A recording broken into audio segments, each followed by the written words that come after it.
uh, Memphis, 8 hours to Nashville.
Early 2019, 2018.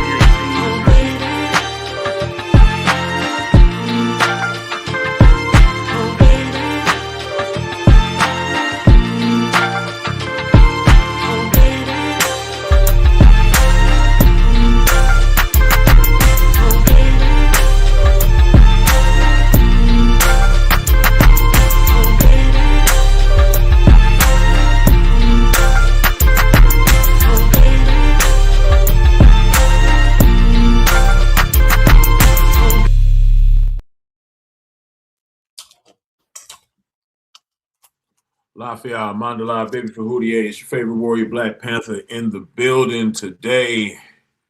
It is a special day, a special broadcast day. Unbeknownst to me, about 2 months ago, I discovered that it was 10 years of the Mossi warrior clan. You know, when you put your head down and you keep doing this work, man, you don't really feel how much time has went by. You don't feel how much time you've been putting into this. You're living in the moment. You're creating stuff, you're studying, you're presenting information to the people, you're traveling, you're reporting on findings, you go through relationships, things happen, all the products we have produced as a collective. It doesn't feel like 10 years, but it is. It's been 10 years of the Mossi Warrior clan.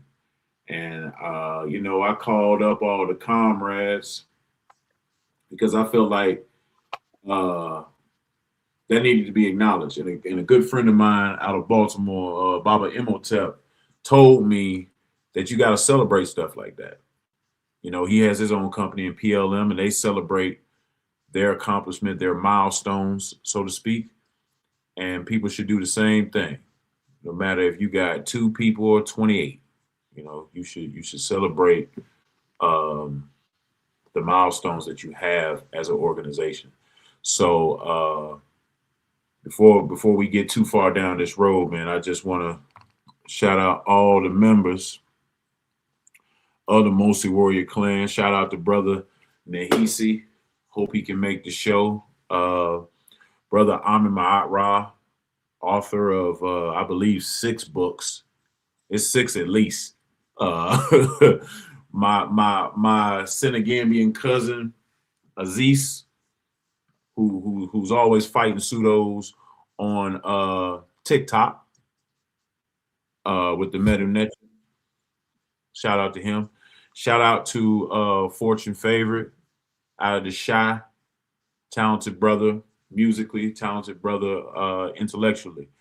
Shout out to brother Sean. He's dealing with a bit of an emergency right now, but he'll be on later. Shout out to brother JC, man, the architect, a beast with the Oculus, and one of the early people that was really on this AI movement right now. So shout out to him. Shout out to brother Michael Hope, urban historian, man, a principal up there in the DMV area, man. Always been surgical with the scholarship. My brother to my right, brother Kofi Piche, man. What can I say, man? Kofi not only joined us, he took this thing to another level, man. Kofi branched outside of his comfort zone, made a podcast, became a serious author. I don't even know how many books Kofi got. I stopped counting. I try to buy all of them. I might be missing a few, but Kofi, man, he took this thing to another level with his magazine. Just really branched outside of the norm. And then we got my brother below, man. You know, a founding member of the Mossi Warrior Clan. The one of the brain children of the Mossi Warrior Clan. When things went south with another group, and we figured out we needed to develop a young team to take information to the next level, and that's Unc the God Killer, man. I'm happy you're here. I'm happy that I could bring you on the show, brother. And every one of us on this panel, every one of us in the Mossi Warrior Clan has had influence from you. And that is the truth. That is the truth. Without Unc the God Killer, regardless of how whoever feels about him, there is no Mossi Warrior Clan. There is no Kofi Piche TV. There is no Science with Sean. There is no Aboriginal Slayer. There's none of these things, man, without Unc. Seriously, and people can quote me on that. They can clip it. They can make it a sound bite. But I'm saying, as Black Panther of the Mossi Warrior Clan, that none of this is a thing without Unc West, without Unc the God Killer, man. So I've talked enough. Y'all can talk for yourselves, man. How y'all doing today? We good. Hey, can I read something though? Absolutely. I need to read something, man. Listen. And I appreciate that opening right there. And this whole thing is deep and it comes full circle, right? And you know, we've been through our thing. I'm glad you had a chance to really talk to Dr. Mayat. And Kofi, no, man, Sean have been through our thing. Kofi ain't picked no sides. It's crazy how we do it. But we did it for the best interest of what we felt like was right. Right? And that's important. And we carried it like men. But, you know, I say that daggone Ben kicked me out that damn group. The Amaral squad, that's cool. Right? But right here, man, this is my baby right here. This how I keep my roots in Africa. Right here. This man kicked me out. I was like, Sean, did you vote to get me out? No, not Kofi. Here we go. I want to know. Anyway, but let me tell you something, bro. This is serious. Sometimes, yo, you know, out of the ashes come the phoenix. Yo, you was the right leadership for that right there, bro. And you know what I'm saying? When you was going through it with when it goes in there with the Team Osiris, it wasn't mixing. You wanted more tradition, they wanted straight science. And I was like, nah, Ben serious, dude. They couldn't get along. I say, well, let's do something, right? And I'm gonna read the statement. Let's do something, man. Let's come on, something that can be to you, right? Me, you, let's do it. West Africa, that's what you really love. You was a voracious student. right? And you became a ferocious teacher. You know what I'm saying? Like I don't even talk to people about West Africa unless I'm going through you. Right? You, Sean, like we want to talk Africa. I'm talking about the real tradition. You know what I'm saying? We're gonna holler at y'all. That's what I do. Kofi know it, right? But your leadership is what got us right here. Wasn't my if it was left to my leadership, it would all fell down, tore down. Cause that's what I mean, you know what I'm saying? That's what it do sometimes. Like I can get us only but right here. And I always needed somebody to say, yo, you know what? I want to be better than you. I want to be more serious about this particular thing. And you did that, bro. And so, yo, big up and quote me on that. Big up to Ben. That Mossi has gotten this far, not because of me, because of Ben. So you can start something, but don't be the right temperament for it. Like, you know, leaders make tough decisions. And that had to be a damn tough decision for you to kick me out that damn group. I was like, what, nigga? But it was, you know what I'm saying? And that's out of all this, it's the only thing that ever hurt me. The Armor All Squad, whatever, we good. But that Mossi thing, it hurt. But look, let me tell you why it hurt. Watch this. This where it started right here with Chancellor Williams, right here. My favorite read. I used to read it once a year, now I read it every 2-3 years. But it's right here, it says, this what motivated me for this. It says, the great prophecy of the Mossi turned out to be the prophecy of all Africa. When the first white man appears in the land, the nation will die. And it was that statement right there that made me realize, yo, if your mind ain't clear, right, there's no white people showing about at outdoor. But if your mind is not clear, right, and where you come from and where you grounded at, yo, you'll fall for anything and then you done. So it was this Mossi prophecy that kind of motivated the name of the group, Mossi. I'm like, man, that's my favorite African group because they was anti-Islam, anti-Christianity, and anti-foreign. They never let them in. They built special organizations to deal with the people and kept them on the outside. So, you know, for me, I always felt like, you know, African Americans, Black Americans should always keep those religions on the outside and have enough heart, right, to go ahead and look into their groups. So, yeah, I just wanted to start that thing off with this, man. And big up to Sean. Crazy Sean is crazy. Sean is crazy. Started But with that's real. work for sure. That's What's up, everybody? What's going on, Kobe? What up, Ben? What up, Aunt? what up, What's Watson? up, man? It's wild morning this morning, man. But I'm here, man. I just deal with what I gotta deal with in a minute. But peace to everybody in the chat. Appreciate everybody tapping in. You know what I'm saying? Make sure you're liking the stream, sharing the stream. We're here. We're all here. We know why we're here. You know what I mean? We've been at it for quite some time. We've been putting in a lot of work. People, you know, they try to act like they don't see it, but they do. And we're going to continue that work. And we know that people are seeing the work because of there's some things that are circulating around that continue to pop up in people's algorithms to let them know that we're doing the work. So I'm going to fight my fight. Everybody got a fight that we're fighting, and everybody got a position we uphold and we kind of stick to. And we're going to continue that because we're fighting for the hearts and minds of our people, our existence, our history, and everything, our culture, everything that we got here. No matter if you're on a continent or you're outside of the diaspora, it is what it is. I mean, we have some strong shoulders to stand on to be able to carry things forward and be able to then pass that stuff down.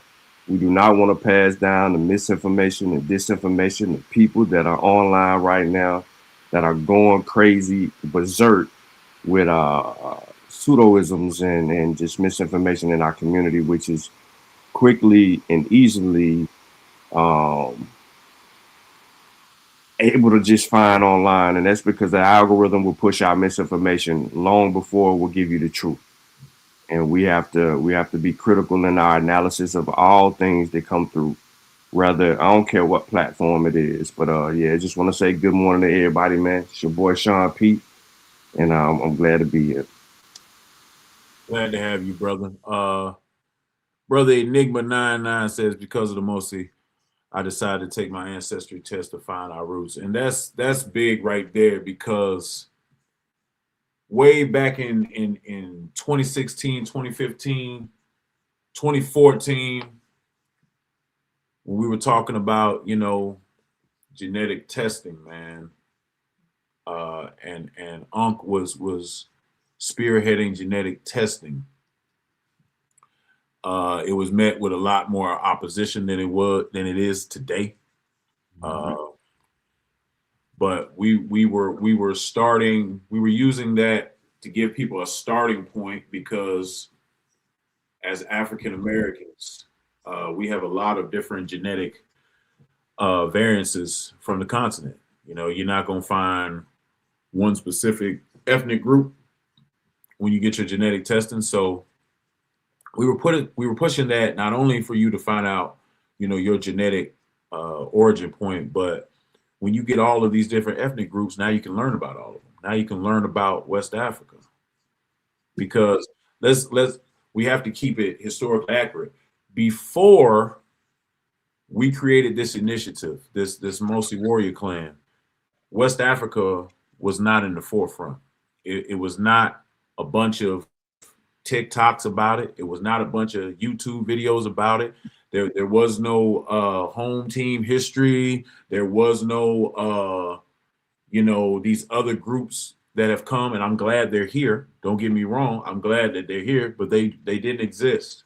Everything, when you talked about consciousness in Black American experience, was mostly aimed toward ancient Egypt. And we tackled ancient Egypt too.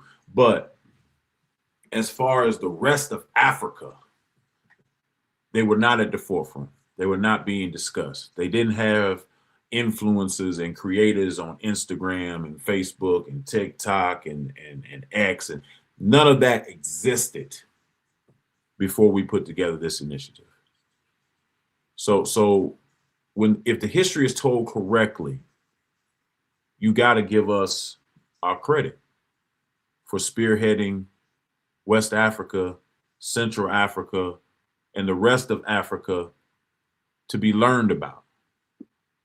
So I brought up this graphic for a reason. And this is the last graphic that we've updated. Since then, there's more. It probably covered a whole the whole picture. But the background is the Renaissance Monument in Senegal, which I took this picture when we went out there. But all of these books that you see covering the screen, these are all of our productions by the collective. These are all books that can still be purchased to this day. We got different types of books up here. We got science books, we got spirituality books, we got academic journals, we got children's books, we got poetry books, we got books about religion from Islam and Judaism. We got books about African hair. It's an African hair book that Kofi authored on this book. On this graphic. You got the Spears of the Mossi volumes. There's so many different types of books on the screen that we have collectively produced. So if the story is told correctly, we're not just the internet group. We travel, we produce, we critique, we write. Mossi has a lot of facets to it, man, and it's evolved into something I couldn't even imagine, man. I couldn't even imagine that it's gotten to the point that it's gotten, but I'm happy. And you just gotta tell history accurately, man. We put a lot of work in, man, and we're not done. We're not done. My books ain't even in this graphic. Like, that's how many books. Well, my last book ain't in this graphic. I can tell that. But so, it's so many, man. Like, you forget to promote yourself when you, like I said, when you put your head down and you just start working, man. And people be like, well, where can I support you? And it's just so much stuff.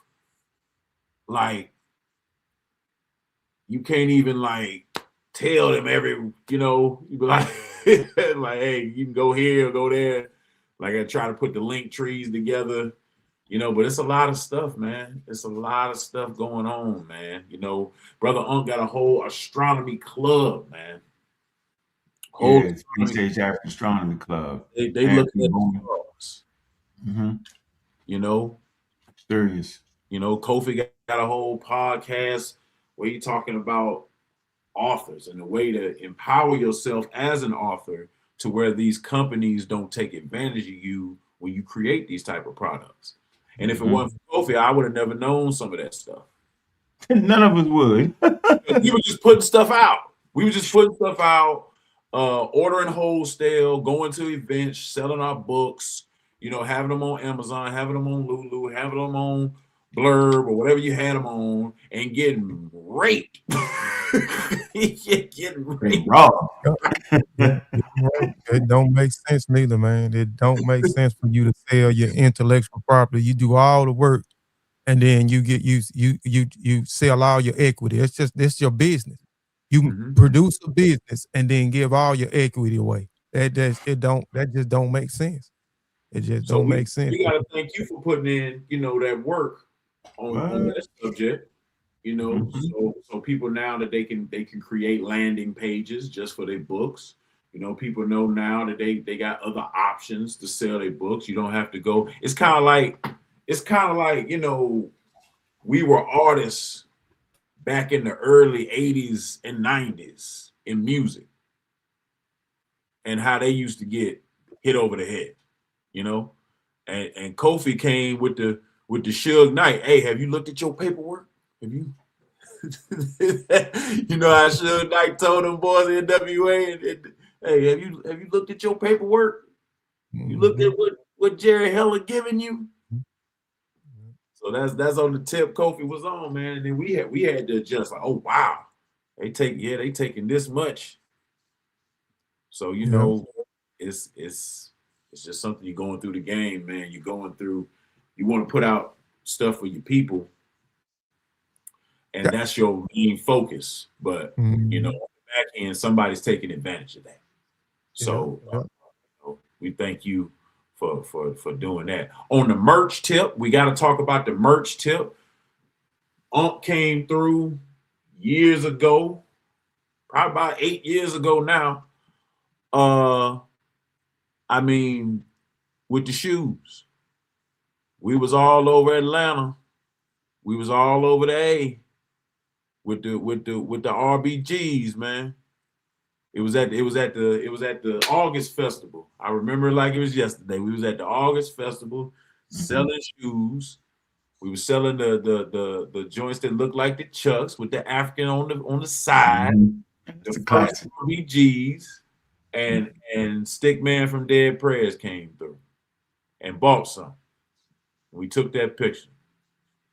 And from there it was running. Different shoes, different ways everywhere. The shirts, this is one of the OG shirts right here. This is one. Oh yeah, that's it. Oh, you got the joint. That's the joint. Yeah, this is the OG. Oh, Man. yeah. I pull this out and it's got the prophecy on the back that you read earlier. So I like to wear it around, especially around, they crowds, so they can read it.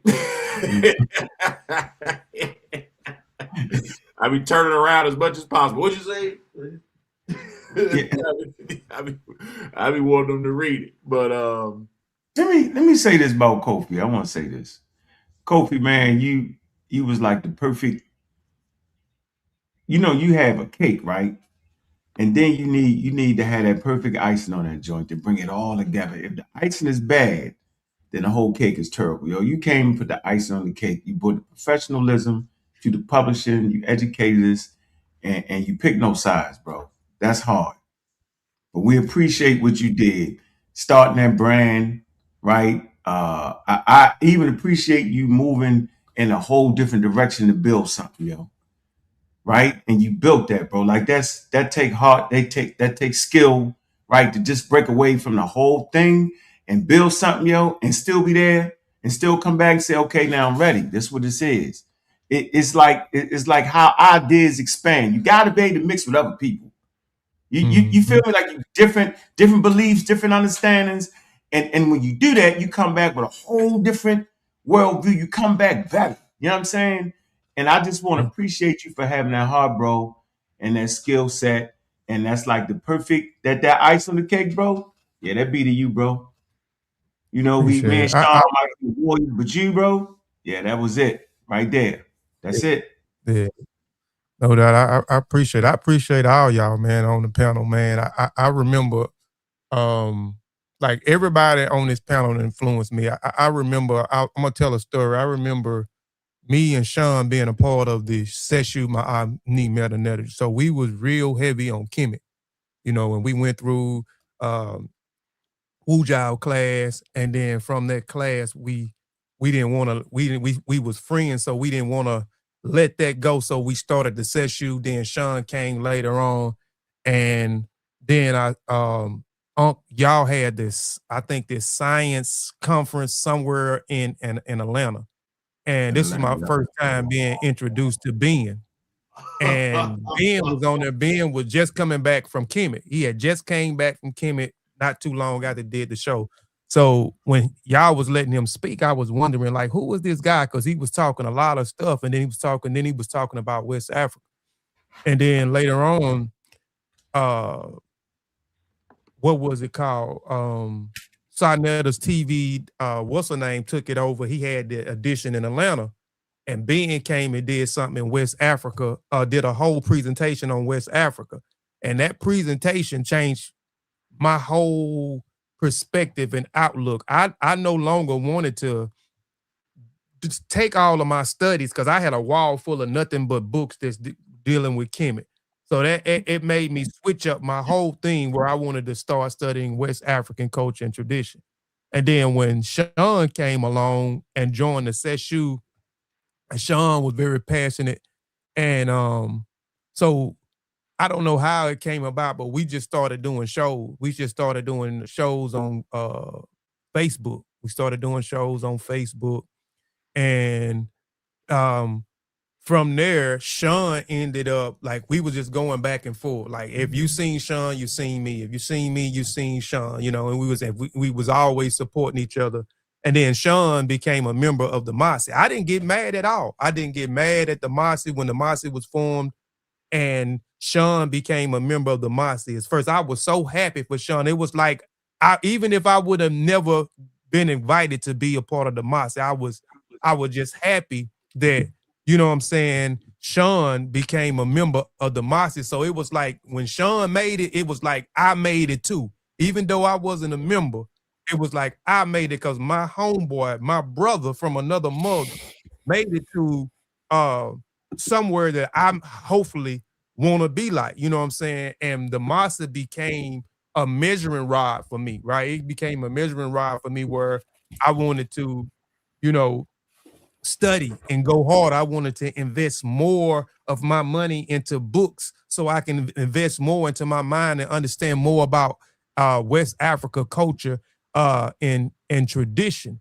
And then later on, maybe some months down the line, I got the call, which Sean kind of gave me, some hints about possibly the Mossi wanting me to join the family. And then when I got got that message from Ben, man, I was so excited, man, that they had voted, and they wanted me to be a part of the Mossi, and they appreciate the work, the tons of work that I had been doing on Facebook. And then I transitioned over into YouTube and started working and just trying to share information about West African culture and tradition, because majority of us come from West Africa via Central Africa, and et cetera, man. And me being a part of the group, I've been a part of the group, been in existence for 10 years. I've been a member for 8 years. And I'm just grateful to be a part of this clan, you know what I'm saying? Because it developed me, you know what I'm saying? It developed my growth. And I got some good friendships out of this. Like, Sean is my brother, you know what I'm saying? Ben is my brother, you know what I'm saying? Unc is my brother, you know what I'm saying? Outside of this, we got each other phone numbers. If Unc call, I'm gonna pick up, you know what I'm saying? If Sean call, I'm gonna pick up. If Ben call, I'm gonna pick up. We created like a brotherhood, and we all kind of went through our own, gripes or whatever. But I never did pick a side, you know what I'm saying? Because this group is family, and I understand, you know what I'm saying, kinfolks, brothers, we argue with each other sometimes. We all don't agree with each other. We all fight. That just like I grew up with my brothers. We get out there and we fight and we bust each other nose and you know what I'm saying? We might crack our skin, but we go back in the house. We brothers at the end of the day, we have disagreements, man. But I just want to say, man, I appreciate, man, the Mossi, you know what I'm saying, for uh my development. I appreciate the Mossi for changing my life. I appreciate the Mossi for making me look at the world, through the lens of a West African, making me feel proud to be an African. Because at one point in time in my life, I wasn't proud to be an African because of the propaganda. You know what I'm saying? We all grew up where we seen on TVs the naked babies, the children with the pop bellies, flies hanging out. So it was this propaganda. Reading certain things in the textbooks in school that put Africans, you know what I'm saying, not in the light that they need to be in. But I just appreciate this group, man, and the things that we've been able to accomplish, the things that we've been able to do, and the things that we are continuing to do, man. So I appreciate you, brother you know what I'm saying, for inspiring me to um understand research and proper research methodology. I think before you arrived on the scene, that was just freelance of information, and you didn't have to have sources to be, you know what I'm saying, to validate the things that you had, man. So you brung that to this so-called social media conscious community thing. You was the first one I seen, on the, pushing that, you know what I'm saying, real hard about sources. You know what I'm saying?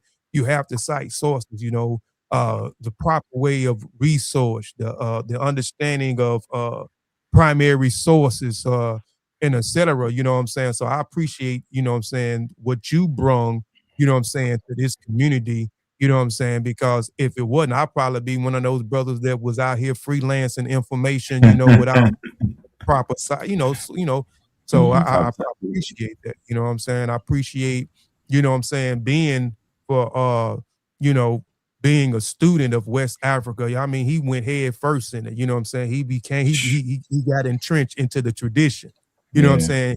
And he got entrenched into the language and understanding the language and pointing out, you know what I'm saying, the syncretism within certain things that's not that's syncretism, that's not right. So I appreciate that. So that made me reevaluate some of the things that I was teaching, you know what I'm saying, and some of the things that I was reading. I also appreciate Sean, because Sean was like my day one. Sean gave me the courage, you know what I'm saying, to hey, I can go live and I can, I can do this, you know what I'm saying? So I appreciate Sean for, being there every step of the way, being the support, you know what I'm saying, encouraged me and inspired me through the works that he was actually doing, because Sean, he pushed the line, you know what I'm saying, with the science, you know what I'm saying. I appreciate those things as well. Sean and actually actually saved, you know what I'm saying, in a way saved my wife's life, especially during the pandemic. My wife was one who was against, you know what I'm saying, taking the vaccine, and believing a lot of the propaganda that was pushed, you know what I'm saying, through social media, because she's heavy on social media and listening to what people say without going back and validating or researching what those say. So I appreciate those brothers for taking the time out, you know what I'm saying, and speaking with my wife and encouraging her, you know what I'm saying, to try to do the right thing, not force it on her, but try to encourage her and lay out all the information, man. So again, Hey, I appreciate Kofi. You know that's our greatest accomplishment, though, right? what's that. Like you think about that, yo. We're in a conscious community, right? And big up to Chill right there. What's up, What up, Chill? chill? What up? What up? Man, support us in everything we damn do the breakups and the split ups and the in betweens and the how you man. I don't know how you put up with us, man. Let me say this though, our greatest accomplishment, and I'm saying it because Chill is right there too. When I seen Chill on making a commercial about vaccines with that damn I'm a Raw Squad shirt on, yo, going out to the world, yo, I was like, I say this is bigger than we really know it to be. Think about that, yo. He talking to the world. He got a real commercial, not no public acts, a real commercial, and it's including us, bro. Think about that, yo. Our greatest accomplishment, yo. Y'all gonna look back on that moment and say, that's what we was really here for, yo. Do you know how many lives we actually saved, yo? We was in the midst of an environment of a bunch of nuts talking crazy. The conscious community lost their mind. Yeah. From Sarnet to TV, I stopped messing with Sarnet. I went on strike with him. To just the Pan-African groups. Everybody was talking that black, yo. They was anti-science, and it didn't have the acumen to understand what we were trying to say.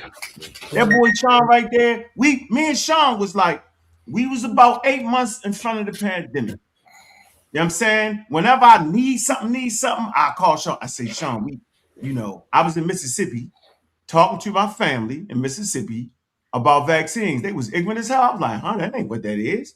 Right? So I had a little, I was like, man, okay, let me educate them. Right? I say, Sean, look, come with me. We're gonna get on golf fields, we're gonna talk about vaccines. Man, we start talking about vaccines. We start getting deeper, start getting serious. Sean is a serious researcher. Yes, Point blank, yo. He got all the bullets. He got the guns, he got, like one of the movies when you unlock the door and push the code in and open it up, all the weapons, right?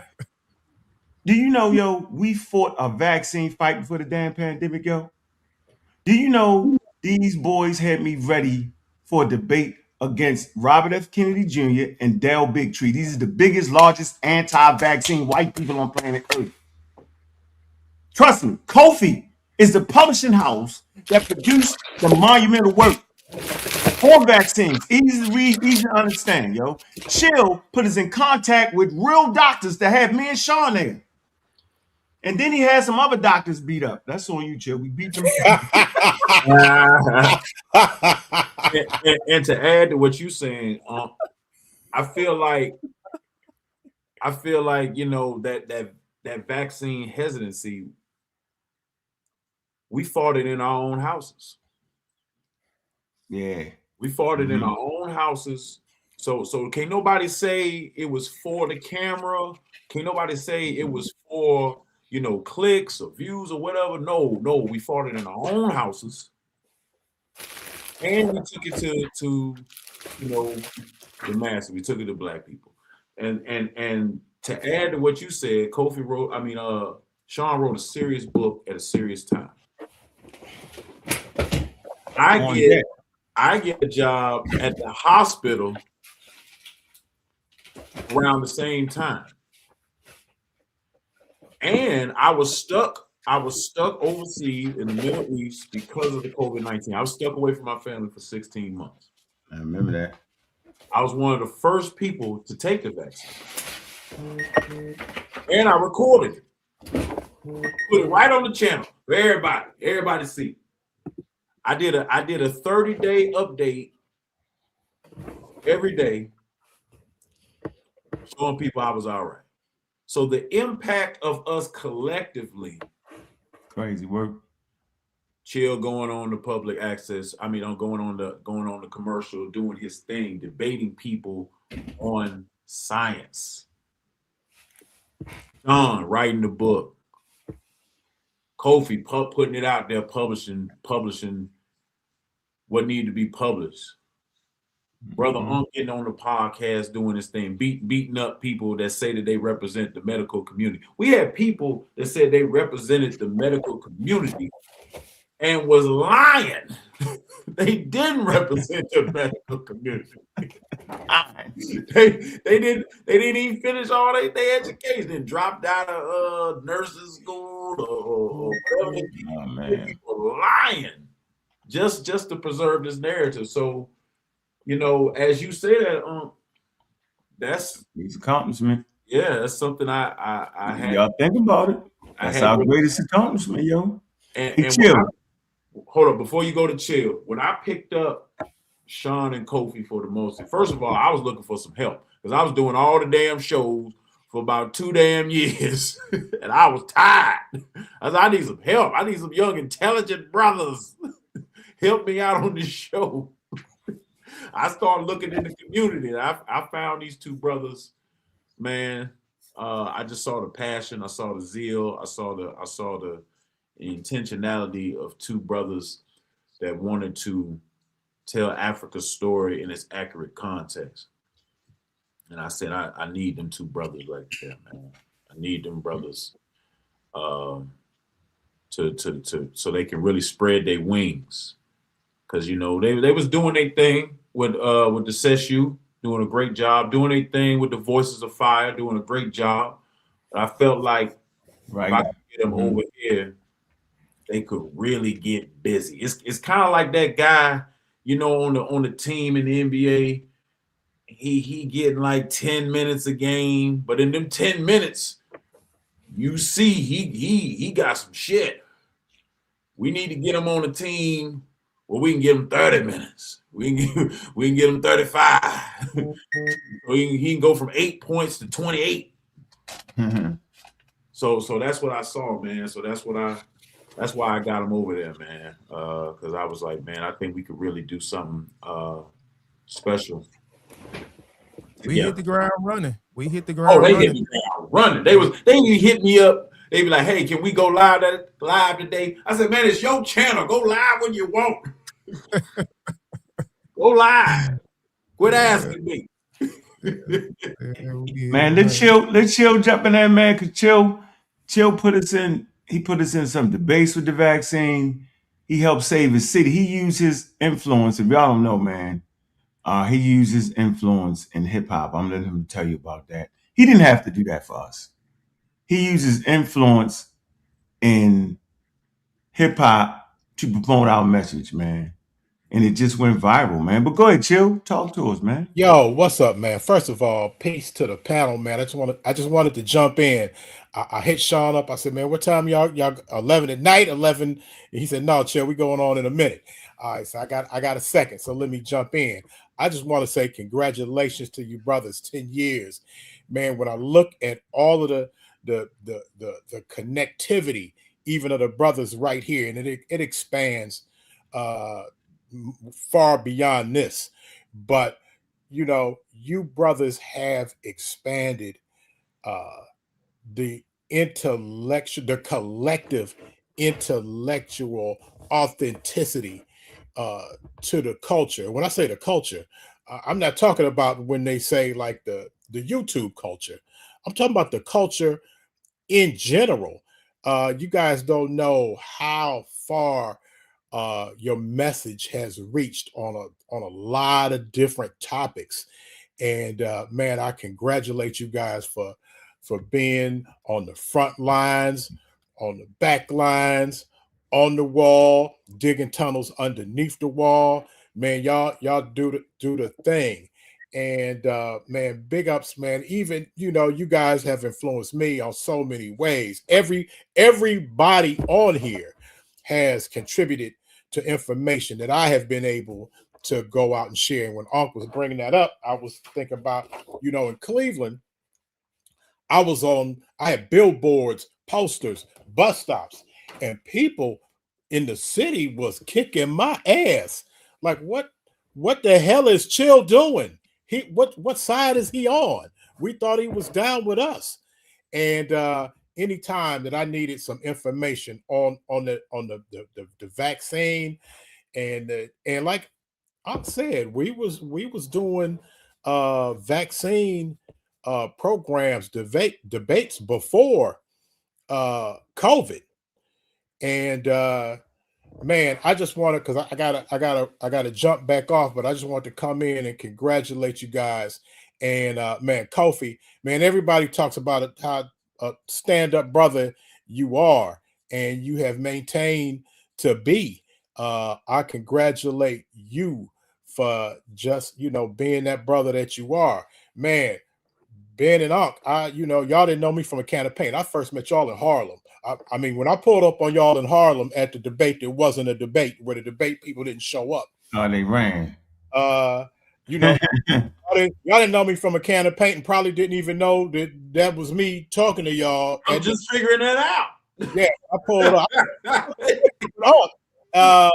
And Unc went over and introduced me to side that, took a picture with him. But yeah, I talked to both of you brothers during that time. Me and Ladosha Me and LaDosha pulled up to Harlem. LaDosha. And I definitely remember LaDosha. And man, Sean, let me tell you something. Sean and Kofi, I fell up with them with the Shooow, and but Juju had me caught up, and this was first time I ever met Juju. Juju had me caught up in something on some type of YouTube or post or something with Phil Valentine, and for some reason, Phil Valentine just zeroed in on me and was like kicking my ass. And I'm like, why is Phil Valentine, coming for me like that? And Sean just pulled up and was letting Phil Valentine have it. I was like, this brother right here, this the kind of soldier I need to know. But man, big ups and Panther. Hey man, you still start. My mama's still looking for you for trying to accuse her of stealing that book. But did you find it? Yes, I found it. I think here we go. He found it. He found it. Put it back. Hey, like I said, when she showed up, the book showed back up. But man, and Unc done fell through. Rashonda fell through. Unc fell through. And everybody has an invitation to the land, and Unc done fell through. Met moms and all of that. And but yeah, man, all y'all brothers, man, are my family.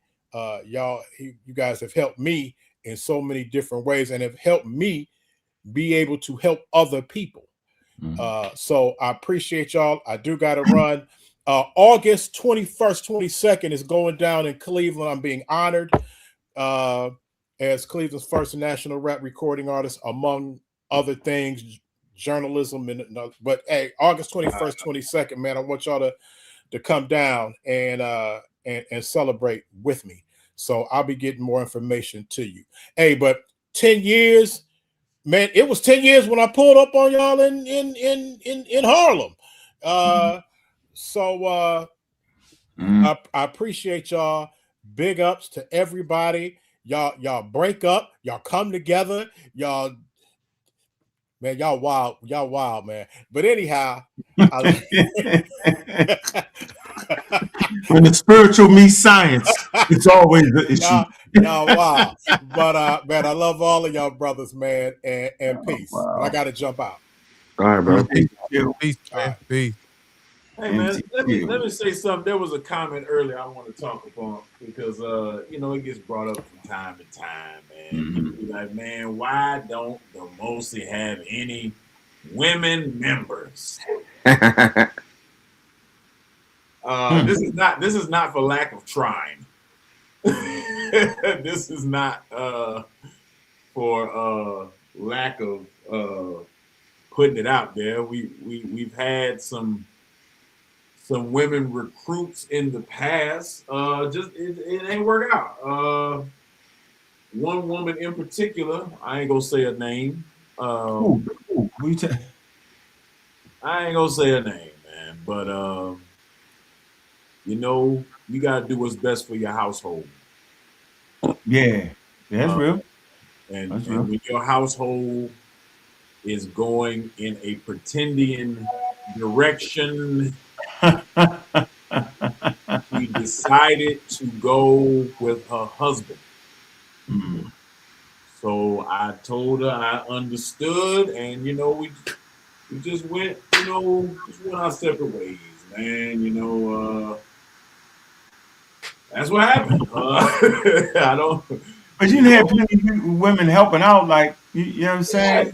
Yeah. We've had plenty of women that helped us along the way.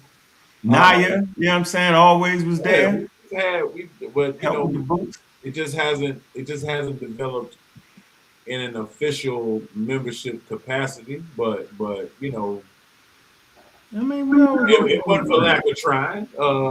Some of the great women that have helped us just had other things going on. They had their own things going on. Yeah, ain't gonna never. So they couldn't devote themselves to being full-time members. But That's just been the history so far. It doesn't mean that we can't do that in the future.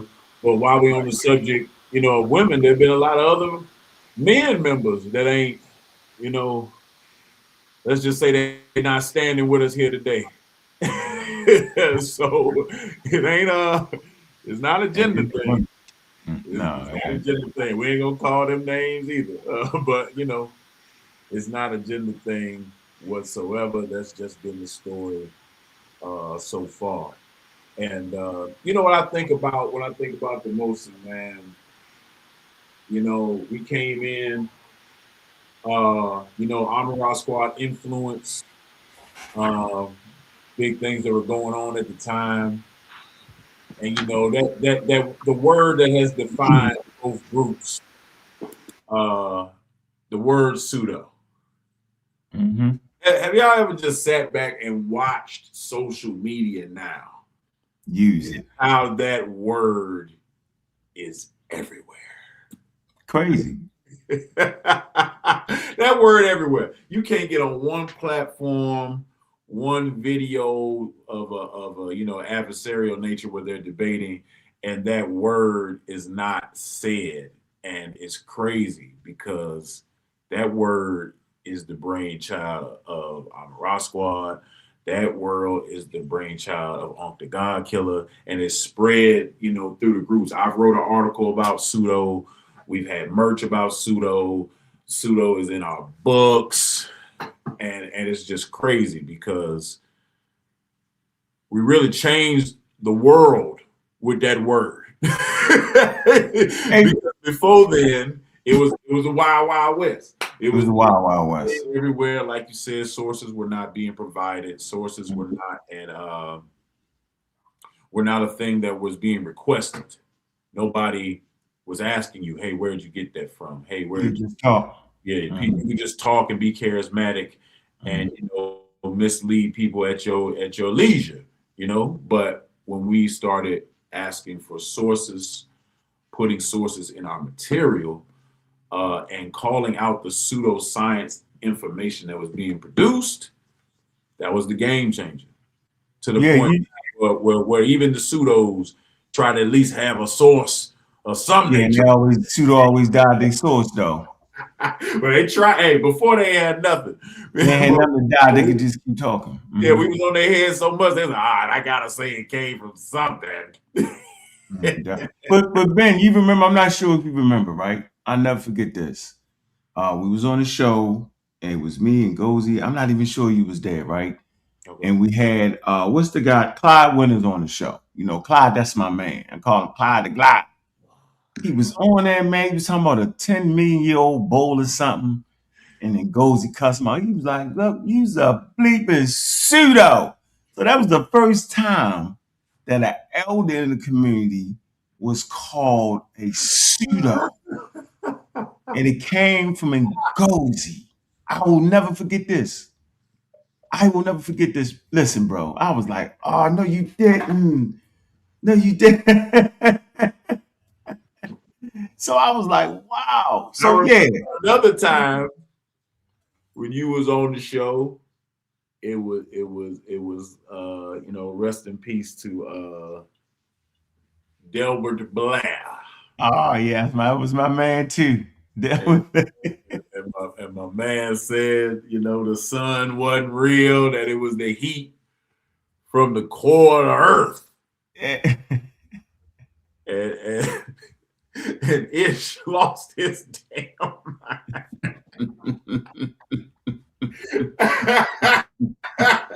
That was another instance that it's like changing of the guard, man. It You was know it what? was You know what, Ben? Let me say this, bro. The reason that we have grown so much is breaking from tradition. mhm, You know what I'm saying? Like the elders, like challenging what the elders say. I mean, mhm, it's always been a debate on how to do it. mhm. Y'all always go for the top notch respect. Sean, like me, look, at the end of the day, you just gonna have to kill him. You have to kill him at what they was wrong with. You gotta wrestle the torch away from him. I know Kofi don't agree with it, and Ben, when me and Sean like, we hit him. Look, we gonna get. Hey Sean, remember you invited him to the barbershop? Hold on, let me say this. Right to the barbershop. We was in Alabama. Where was we at, Sean? You invited me to Alabama. Remember that to that event? We was in Tennessee. We in Tennessee, and I got a chance to speak, and Kaba was there. This man got up there, was like, I said, Kaba. I said, yeah, jeans is real. He was like, no, they not. I was like, what? I had to beat Kaba up in front of it. I didn't want to do it. But it was at that moment, either I snatched the torch out that man's hand, or be a little boy. I'm like, give me that. I said, you a pseudo, bro. I beat him half to death in that thing. Sean was laughing. It was crazy. So, hey, man, sometimes, and it's done in love, though. We love the elders, but I think our group actually bucked tradition, period. You know what I'm saying? It's always been a friction between the elders and whatever we did. I understand why now. Because we was wrestling away that tradition where the elders are always right. That's an age-old African thing. You know what I'm saying? And we broke that tradition. So, yeah, I want to say that. Brother Nahisi has landed in the chat. Founding member. Another founding member of the Mossi Warrior Clan, man. Brother Nahisi, man. Always behind the scenes working, man. How you doing today, brother? I'm doing fine. How y'all doing? Doing good, hey, man. We good, man. See you, brother. Yeah. I'm out here in the streets running some errands, man. Sorry. You know how we live. Hey, Nahisi, appreciate you, bro. Appreciate that degree in science. Oh. Yes, Y'all gotta watch that show. I'm on Sarnetta's. I'm going back and forth with Ali Muhammad, right? Ali Muhammad is great with his words. Yeah, he's great with his words. Like he's crystal super clear with the way he speak genetics and he was like going, I'm ducking, I'm dodging, I'm hitting him, I'm hitting. He say, hey, devils, what's up? He said, here. He said, what? I have degrees in this stuff. I was like, he pulled out a paper, bang, took it down, and I say, man, let me see that. Let me see that. He was like, nope, I ain't gonna let you see it. I got a phone call. He said, don't worry about it. I got it. Got the screenshot. He did a whole wrong. Appreciate that. He's super researcher, man. Good guy, honorable man, beautiful family. I'm a fan of his son that played football, man. I'm a fan of his wife, man. And you're a good dude, bro. I appreciate everything you've ever done for me, bro. I do a good job. Most definitely.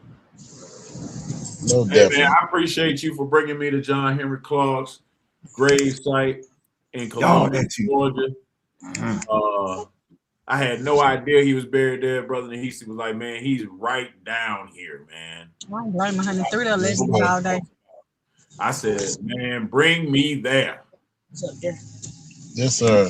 He took me right there, man. And somebody that's my inspiration, man. That was a big moment for me, man. To be able to pour libation, to be able to just say thank you to the remains of John Henry Clark, another person in history that, we don't know how far scholarship goes without. He's integral to that Pan-African, to the scholastic experience of Africans in America. Yeah, John Henry Clark, the first one to call European pseudo. He said that the word black comes from the pseudoscientific community in Europe. On the pseudo, the racial construct. Yeah, so John Henry Clark was on that in 1974. So when I went back and watched his old tape show, I was proud that we came to that same conclusion. The way he did that, he said it's time to stop basking in the blackness show. He said identify who those people are, man. And that's why that Mossi is so important, right? Because we actually identify Kofi and him. Like I remember one time I said, Kofi, don't do it. Don't do that lecture. And he did it anyway. But he was going into the conditions. I know which one you're talking about. I say, don't do it, bro. I say, you're never going to get better. But he had great, accurate. I mean, he went into the tradition and the culture.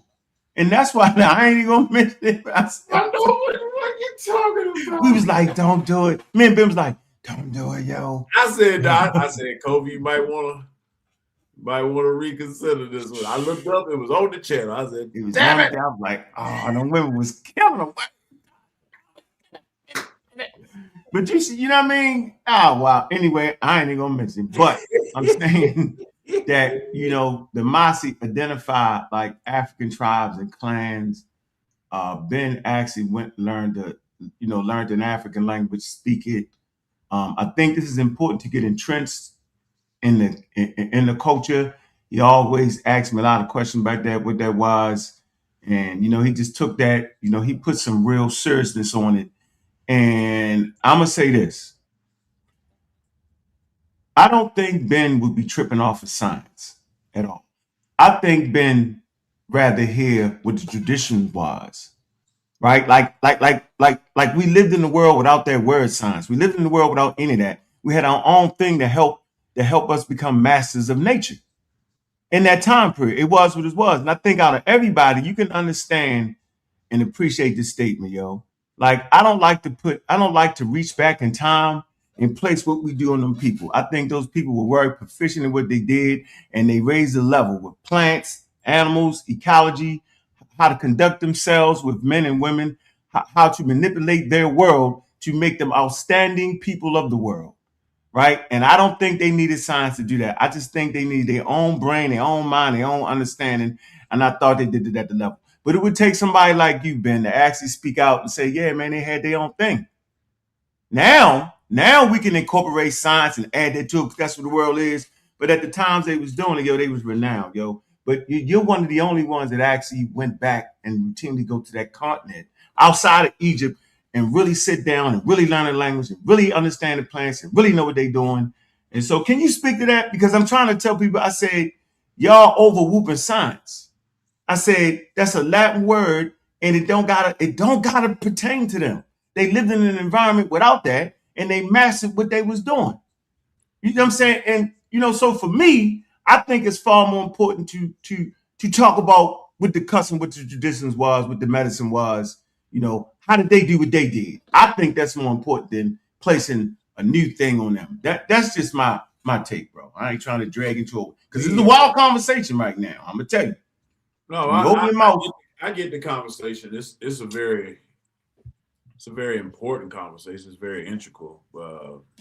For me, I realize I'm an anomaly because I'm a scientifically literate person, but I'm also a priest of an African tradition, and I understand where they intertwine, and I understand where they don't. I understand that traditions say one thing and science may say another. Sometimes they may say something that sounds similar. But I think it's important that you understand what is going to work. There you go. So that's where the rubber meets the road, right? So when you're scientifically literate, you understand that viruses, pathogens, these things evolve, right? So what worked during the Oyo Empire in the 1700s, them viruses then outgrew that. You know, you know, it might help with the symptom, but it ain't gonna hit like what you finna get, you know, 2026. You know, that was a big thing during the COVID thing. People were like, well, you know, let's go here and find out what what our elders could come up with. And I'm not saying not to do that, but what I'm saying is we had never seen anything up until that point like COVID-19. So it's best to get the research from now because we can actually have the tools to analyze what this is versus trying to reach back and hope that can do something just out of our own fear of modern medicine. So there are things that are scientific about African traditions. Their knowledge of, you know, plants with the botany, their knowledge of certain epistemologies. Okay, we can say this is either scientific or we can say this is proto-science. But there are a lot other things that we cannot say are science. They have no scientific basis. They're more spiritual in nature. They're more other things in our tradition. Mm-hmm. Even if they're not spiritual in nature, they're just practical things that we just do, you know. So it's important when talking about African traditions that you don't put them in this one singular box. You can't say that it's just science. You can't say that it's just spirituality. They have this interwoven activity right now where they don't see it as one or the other. They just see it as how they live. Mm-hmm. Facts. This is how they live. This is how we do things on a day-to-day.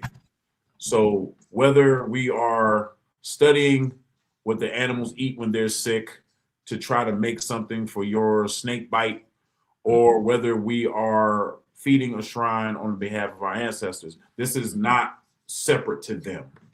Correct. To them, they're just living their lives in accordance with their culture. Mm-hmm. And we have to stop trying to make people choose. Mm-hmm. We have to stop trying to make people choose. If you want to be scientific, be scientific. You want to be spiritual, you want to be spiritual. You want to be both, be both. But scientific literacy is how we understand the natural world. Mm-hmm. So Right. on some basic level, you need to be scientifically literate. Mm-hmm. On some basic level, you need to understand the world around you. You need to understand why you get sick. You need to understand what makes you well. You need to understand medicine. You need to understand these things on a basic level, because this is how civilizations evolve, and this is how civilizations perish, not understanding the world around them.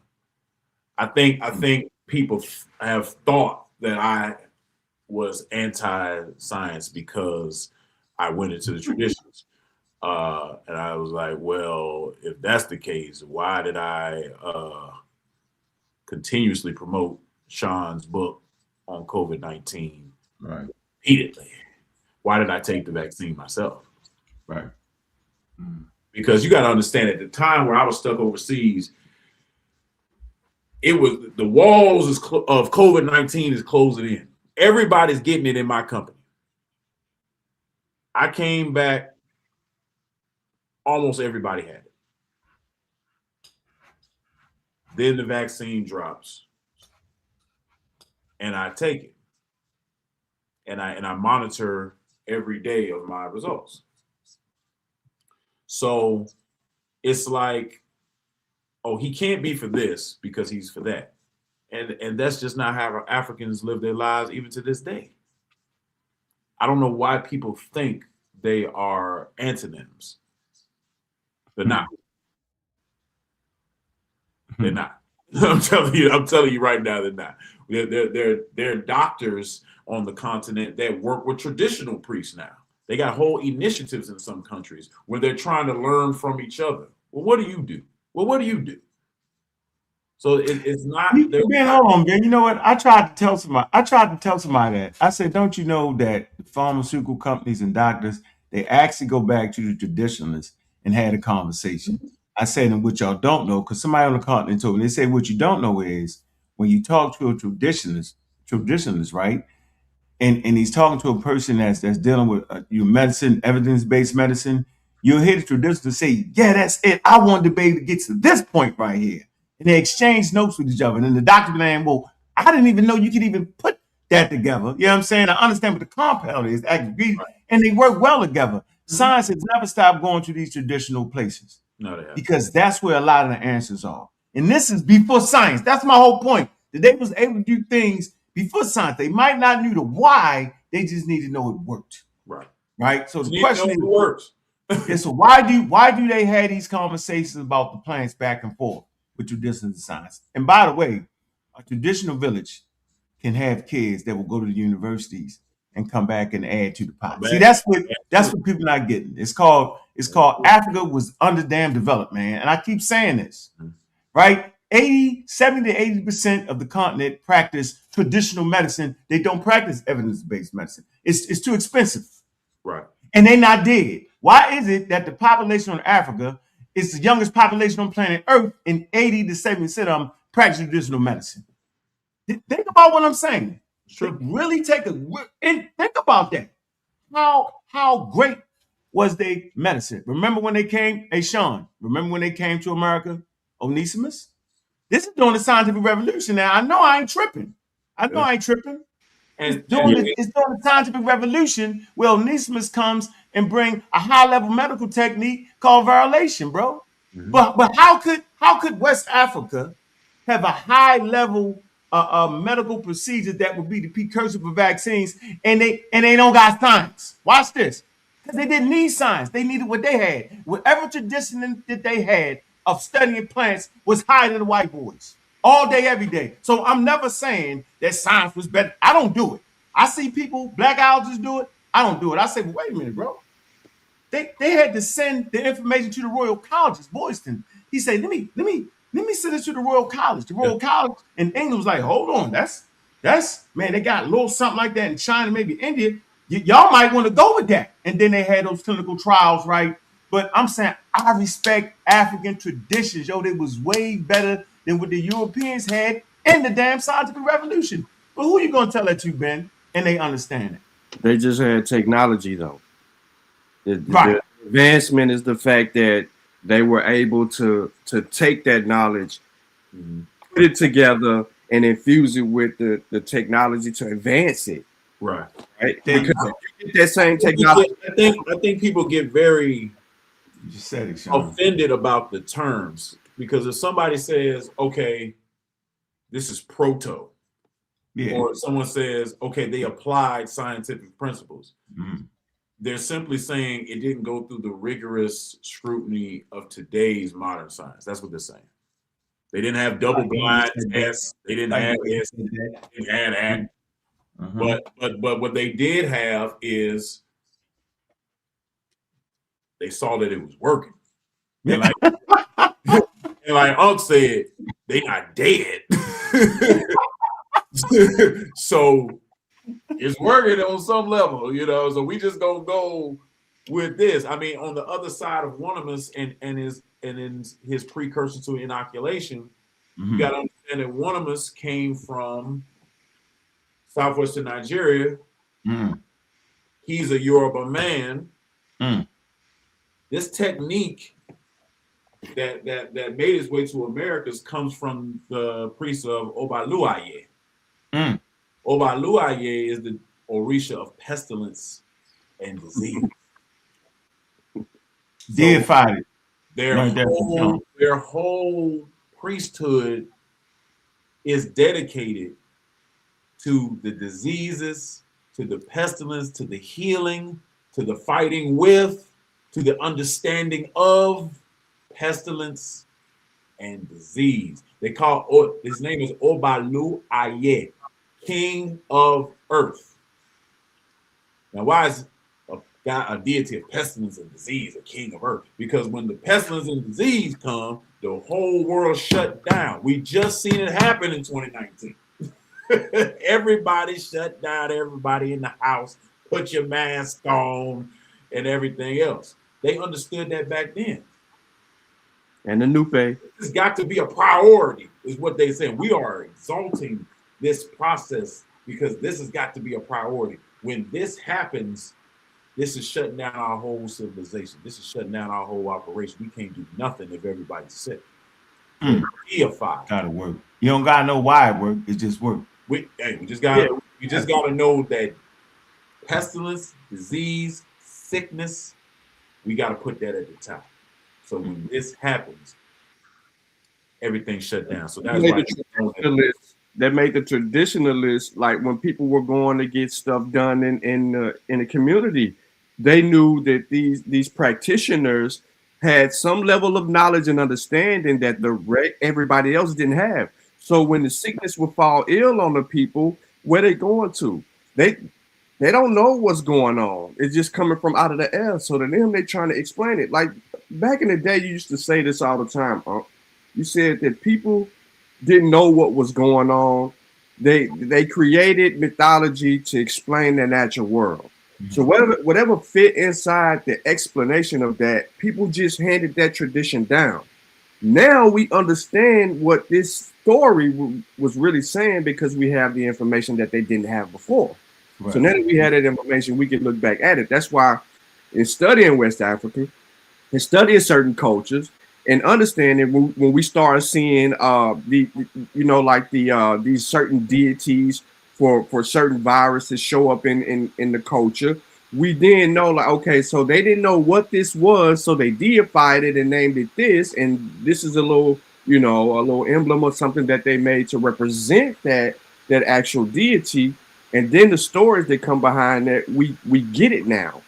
But they had that knowledge of trial and error because those people experimented with themselves. When them people were croaking over and dying, Yes. those practitioners went out there and would cut themselves open and then insert those incisions and then get that from them to see what would happen. And it just so happened that they found protection. It was a deadly way to find protection. But they found protection. But through trial and error, you know what I mean? And just trying to understand what was going on around them. Some people took that chance, but then that also made them esteemed in their communities because they weren't afraid of that deity that would bring itself present and fall ill on others. So you gotta look at the iconography. So when you look at priests of Oba Loaye, they're covered in charms and medicine. They're covered in them all over their bodies because they're trying to say this is such a destructive force. I want to cover myself in things to protect me because when everybody gets sick, the whole civilization dies. It shuts down. So when this tradition gets trafficked through the transatlantic slave trade to Cuba, and they have Oba Luaye, but they change it because of their tongue. So they call it Baba Luaye or Sapanya and other things. Their depiction of it is a man just covered in raffia, covered in those pine straws. And he's covered because you're covering the sickness. This is not even a we want to cover you with this raffia so that what you have don't infect the community. So like Sean said, when you look at these stories and look what they're saying, they saw this sickness and they took action. And that's the precursor for one of us. Absolutely. Brings that to the world. Absolutely. Inoculation. Social distancing too. Wearing masks too. That comes from West Africa. All of the bodies of the infected people, you put them in the bush. They can't be buried with everybody else. Yeah. They didn't bury them because Yoruba people bury people in their homes. They threw those bodies in the bush. You can't be by us. Adetayo, he died with that sickness. Where you got to put him. You can't put him over here with Big Mama. I'm sorry. And they watched the animals even do social distancing. So they knew, hey, so and so going through that fever. Hey, put him over there. He can't come out till he well. So all these proto type of practices, man. Like your mama say, ain't nothing new under the sun, man. But we understand it now more in 2026, and it's just an evolutionary chain of understanding. So to me, when you understand that, man, and you understand how these things can be interconnected at times, it shouldn't be nothing to really argue about. But I think the terms make people upset because I think it's inferiority. I think it's an inferiority complex. That's what I was going to say. It makes them feel inferior to some degree, but they shouldn't. They shouldn't feel inferior because look what we produced. Right. That's the point I keep making. Like, why are y'all worried about that? Yeah, and I tell you what, they don't even study the scientific revolution to see that you got people from West Africa, people from Ethiopia, they right there in Europe. Right? They right there and they're adding to the body of knowledge. Like, and that's the part I hate, that you can't, and this is during the slave trade. We talk about Darwin and how Edmiston, he changed the whole man's career. Now, this man was enslaved in South America, right? And worked in the rainforest, got free, got his freedom, and studied the rainforest, right? Darwin actually pays him to teach him taxidermy, and he not only teaches him that, he say, do you know in the rainforest it's the most diverse life, flora, you know what I'm saying, and fauna.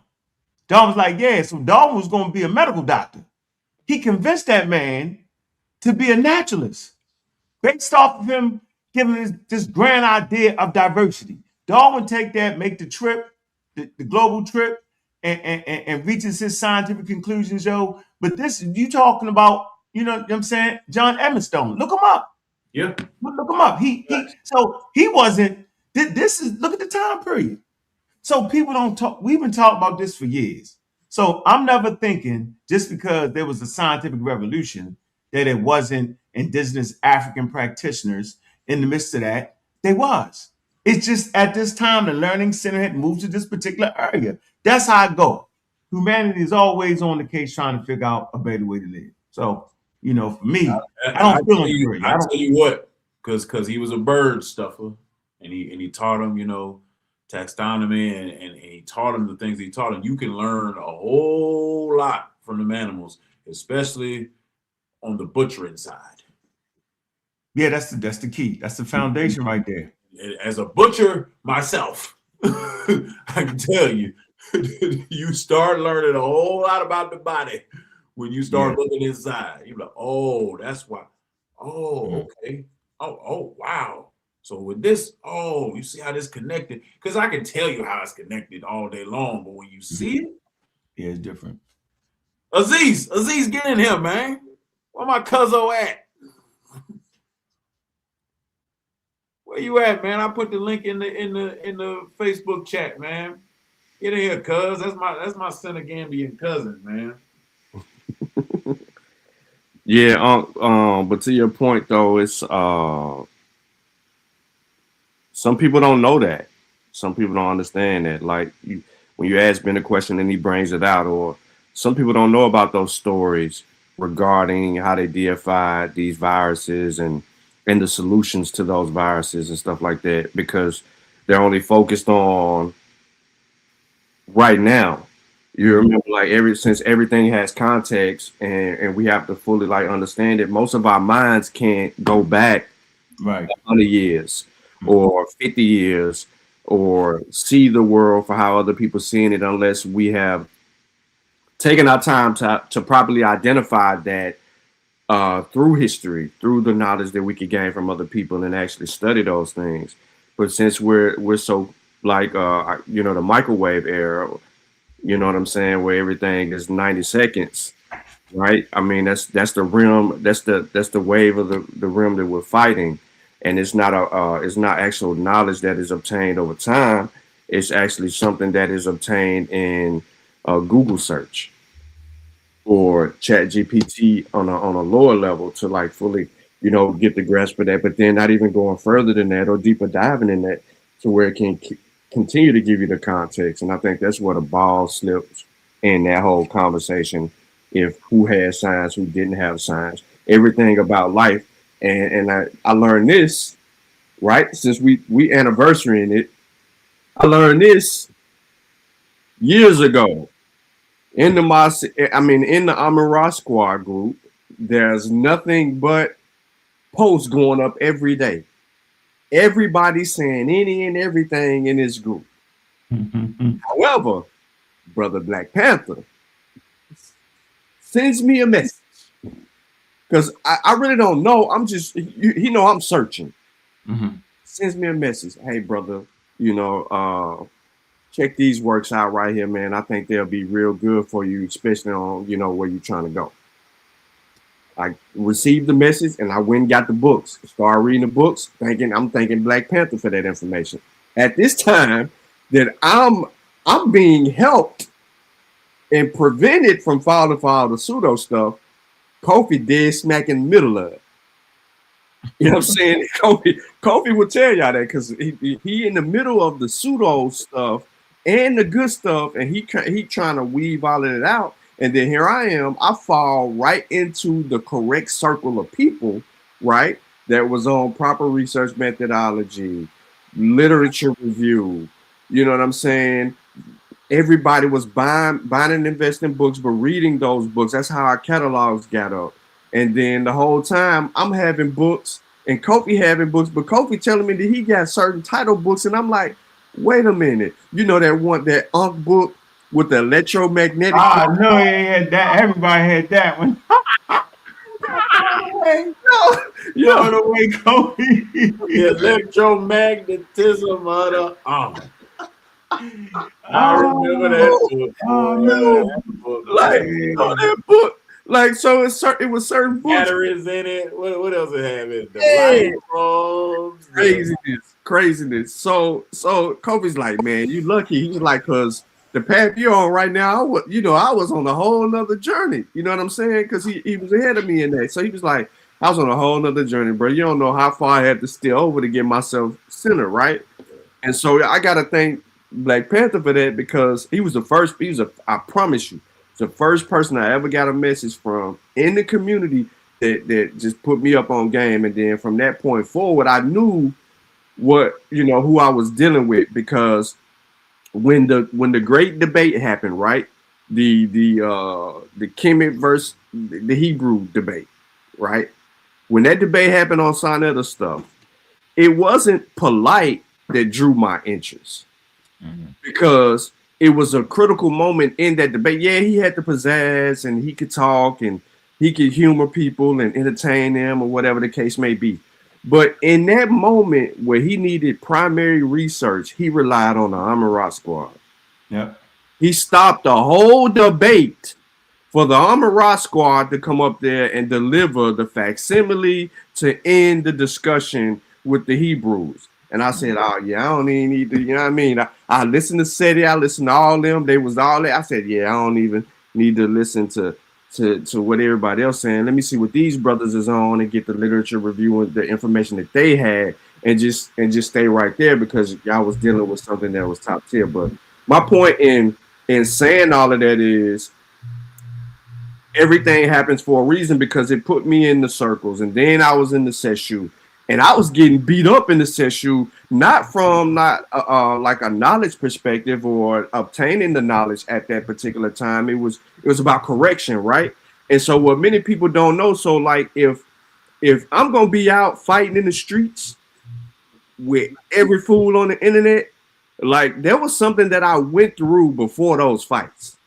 Right. So those were conversations, not on the topics that we're dealing with per se, but it was more so like you need to know the topic, you need to know this conversation, and you need to know the intricacies of that and use correct method. And before you come out and say anything, and that was a Kofi thing because and it's a Teppenrod thing and all the brothers and the sisters in the Shooow. But and that was the staple, and then that just led into everything else. Then being reached out, and then here we are. But my whole thing is that everything's a process, and not everybody was on that same plane. So it's so easy for you to filter into the craziness because you didn't have the tools or the guidance to be able to get in that line, man. And it was just rare. It was a rare opportunity for me to get in that line and not get outside that line. And that's what a lot of that comes from. But yes, if you want to know the argumentative perspective of it all is because what's been passed down. I got knowledge from all of them. You know what I'm saying? I listen. For you, what Unc did for me. Yeah. So it continued to be. Can't keep it unless you give it away. Right. Facts. And Sean did the same thing. When I tried to hit you with Unc, I said, what about Lucy, Unc? Huh? What about? You thought it was a woman. I was like, oh, that's an Australopithecine. You was always asking questions, but okay. So the difference between y'all and a whole lot of people, right, is that I could bring the conversation up about science. Y'all got enough acumen to understand that we can separate these time periods, right? And it's a human endeavor. So at a certain point, it's going to crystallize. Our ancestors lived in environments from 350,000 years to this present. And that body of you said it perfect, Ben. That body of thing, the double blind, all that wasn't in place, right? So we know what science is. But based off the fact that y'all understand real Africa, right? Not black algae Africa, but real Africa, custom and traditions, y'all don't feel marginalized with my statement because you understand that what they had was definitely far superior than what the Europeans had in the scientific revolution. So since y'all really know Africa, y'all don't trip. That's what I'm trying to tell people. I said, y'all know pseudo Africa. Y'all know African American Africa. Y'all don't know the Africa that got Kofi in trouble when he tried to bring some custom and traditions to the community. Y'all don't know that Africa? Seriously, yo, in the African American one was It was mad. real Africa too. That Oh was my real Africa. That's a fact. He gave And, real Africa ideas. He didn't even understand. We was like, yo, but we is African Americans, and you might not want to get. Not But going to my hear point that. is, no one's sitting down and sitting and becoming that Bible Live. It's taking you years. A whole lot of money, some money lost, some money, but no one's doing that. No one's doing what Sean is doing. So we don't argue over things that's there. We don't have to argue that. We understand what science is. We understand what the custom tradition is. When I say traditional knowledge, spiritual, social systems, I'm saying that was renowned. It's the foundation of vaccine science. It's the foundation of evidence-based medicine for plants. It's that. It's not little boy stuff. It's what the world looks back to. Proof is that they continue to sit with those indigenous people and suck up that knowledge. That's the difference. I never overruled science. I understood what different sets of people was doing. So I just think it's important, and I snuck it up on y'all. I knew y'all wasn't gonna push back. We hadn't even talked about this. I said, well, let me throw this here. Let me throw that at them and see where they at. And you said it right, Sean, and you said it right, Ben. You understand the daggone custom and traditions, and you understand where we at, and you know what the people had for real. Not the African American thing where the Egyptians is floating across the Sahara and the pyramids is the daggone floating nonsense, bro. You know what I'm saying? Nonsense. So yeah. Well, like you said, man, when you start going to the continent, man, you're not gonna be the same no more. A lot of stuff that comes out of the community, you just gonna be like, nah, that's not what's happening over here, man. I've been to Southern Africa, been to Egypt, been to Senegal, Gambia, been to Burkina Faso, South Africa. and Nigeria and Benin real soon. But yeah, man, and experiencing because y'all know me, I ain't going to the resort. I ain't No, going. not you. you're in the street. No, if everybody going to the resort this way, I'll be like, hey, bro, because I'm gonna know the name of the tradition anyway. I'm like, where can I find these people? And they're gonna be like, you want to go there? Yeah. They're like, all right, cool. And I'm gonna throw in some CFA or whatever. He gonna take me out there, man. I don't want to. I don't want to be at the pool. What the hell is the point of you paying $1,500, $1,800? $2,000 with his ticket in his hotel and everything, and you're gonna go do the same shit that you could do at the Holiday Inn or down the road. What the fuck is the point of that? No, man. I want to go out with I want to see the people, man. I want to interact with the people. I want to ask them questions. I want to meet elders. I want to see sacred sites. I want to be immersed in the tradition so I can learn more about, you know, how we're connected, how this looks like another place where I've been in Africa, how this looked like, oh, they do the same thing. Oh, y'all had contact at one point. Oh, y'all shared masquerades. Oh, y'all got language that's similar. Like, you got to go do that, man. Juju, over there in Gambia, man. When I went to that Gambian museum, whoo, that National Gambian Museum is not a big museum. And I had to do 4 parts on that presentation on the Mossi because there was just so much in there. There's so much in there, and that place change your mind about the whole. Gambia ain't nothing but this big, man. You can get through Gambia in 3 hours. but it's so much culture there, man. Mm. So much culture. So you like I'm saying, man, you gotta go, man. Stop I got a listening to question for people Kofi. that never win. So Kofi, because you're in this new space, right? And most people don't know this space because it's not necessary. When I say this space, I'm saying like with dealing with literature, like real readers, sisters and brothers that are actually book club members and reading the books and y'all going through these breakdowns and everything. How has it been for you, specifically you, in learning your learning journey through the conscious community and into this new space, knowing what you know? That's a great question.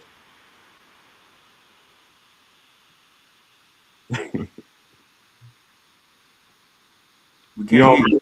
Come on now, Kobe. I got to hear this. you on mute, Kofi? Oh, my bad.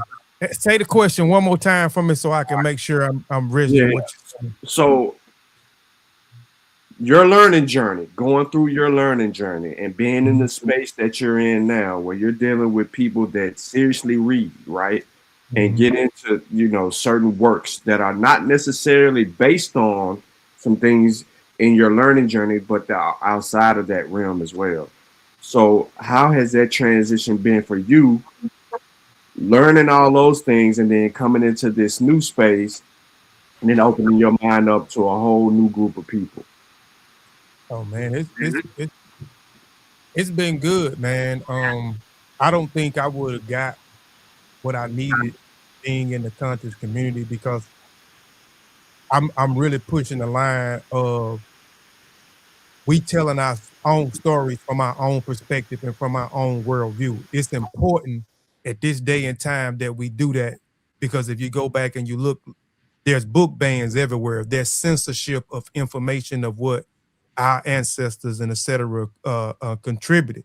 So me going into another space where people that don't think like me, or I hear the conversations that I heard, with being a part of this group or being a part of what we call the conscious community, I think it was great for me because I began to learn a whole lot. Like I consider myself a griot, and a griot has many roles, and one of the roles of a griot is a historian. So I consider myself a historian. I'm an advocate for history. I love history when it comes to African culture and tradition, whether that's West Africa, Central Africa, um, North Africa, South Africa. But being involved with these other particular people who may be atheists, who may be Muslims, uh, who may be uh, Christians or etc. I've learned a lot from these individuals. You know what I'm saying? I learned to reach people at different places. Like, so I'm not just a historical writer anymore. So I'm a self-help writer, personal growth writer, reaching people through poetry. I'm dealing with poetry now. And then even connecting with people like understanding that um different ways of getting your message out there, not through different variations of not only the paperback books, but through book narration. So, you know, connecting with the book narrators, connecting with the book reviewers, you know what I'm saying, letting them review your book, being connected with um um certain universities that put on these big book events, understanding the difference between independent publishing and the difference between um independent and Lord, I'm using trying to traditional publishing, right? And understanding the two, you know what I'm saying, and then merging, and merging the two, man. So it's been good for me. It's been good for me. It's been good for my business. I've been able to make the business grow. I don't even have to market my business no more because I done built so many different relationships with people in the book business, whether it's on the traditional side or whether it's on the independent side, whether it's with multiple book narrators, where it's with people who do book reviews, whether there's people who do monthly book clubs, etc. So it's been good. You know what I'm saying? It's been definitely good for me, but I've also been definitely missing this side as well. But I also connected with people who consider themselves as historians too. But a lot of the information that these people are privy to, I've been knowing this information for a long time. So it's been good for me to direct them toward people like John Henry Clark or Amos Wilson or Dr. Ben, John G. Jackson or Chancellor Williams, and et cetera, man. So it's definitely been good for me. And now I want to come back on this side and, you know, share that information with with the family so we can do better with our publishing because we publish a lot of books, but to be real, we hadn't had a lot of people to read our publications like we needed to read them because we didn't understand how to market and promote and how to network with other different people, other different, people and how to distribute that literature and different things. So now when I put books out, I put out books through the three different things. That's through the public, that's on the paper book side, that's on the hard book side, that's on the narrator side, and that's on the ebook side, right? And understanding those different things, and then networking with the book reviewers and giving away stuff for free to get people to review, to set up reviews, and then traveling to network with other people, whether they look white or not. And me traveling to a lot of places, it's not a lot of us in the building. It's not a lot of us. When I go to these darn big events, man, at these universities, man, it's more white folks in there than black folks up in there. You know what I'm saying? But like I said, for the most part, man, I've loved the transition that I made, but it never took me away. Even though I stepped away, it never took away from me buying books. You know what I'm saying? That's dealing with what I like to do. It never took away from me continue to say I'm an African. I love African. It never took away from me conveying information to people. You may not see me on YouTube conveying that information like I used to, but I'm still conveying it to people. I still live by the message of as I learn. We all learn, which we've been talking about the whole entire time, is taking that information and sharing that information out to people, not because we understand that, as I learn, we all learn, each one teach one. That's been the method through our community the whole time, you know what I'm saying, to be bridge builders and not gatekeepers. Even though I've got a book coming out that I talk about some of the experience in the conscious community and some of the people who told me no and some of the people who gave me the runaround. It's called Run around. I don't say no name, but it's called Your No Was My Biggest Blessing. You know what I'm saying? So I've got the books. I got about 75 books already. I hired the book narrator. I got the book narrator. The book audio book is already gone. I'm just trying to figure out some more ways on how I'm gonna market. I already got the books to the book reviewers. I got a few little things already set up, you know what I'm saying? But yeah, so it's definitely talking about the things that happened to me in the conscious community in the beginning. I wasn't as fortunate as you, Sean, where you had people to reach out to you and share things like you said in the beginning. I started out, I was just buying books. You know what I'm saying? I didn't know anything really about proper research methodology. I didn't know, how to go in the back in the book and look at the sources. And to be honest with you, some of the books I bought didn't have damn sources in the back of the book now that I thought about it, you know what I'm saying?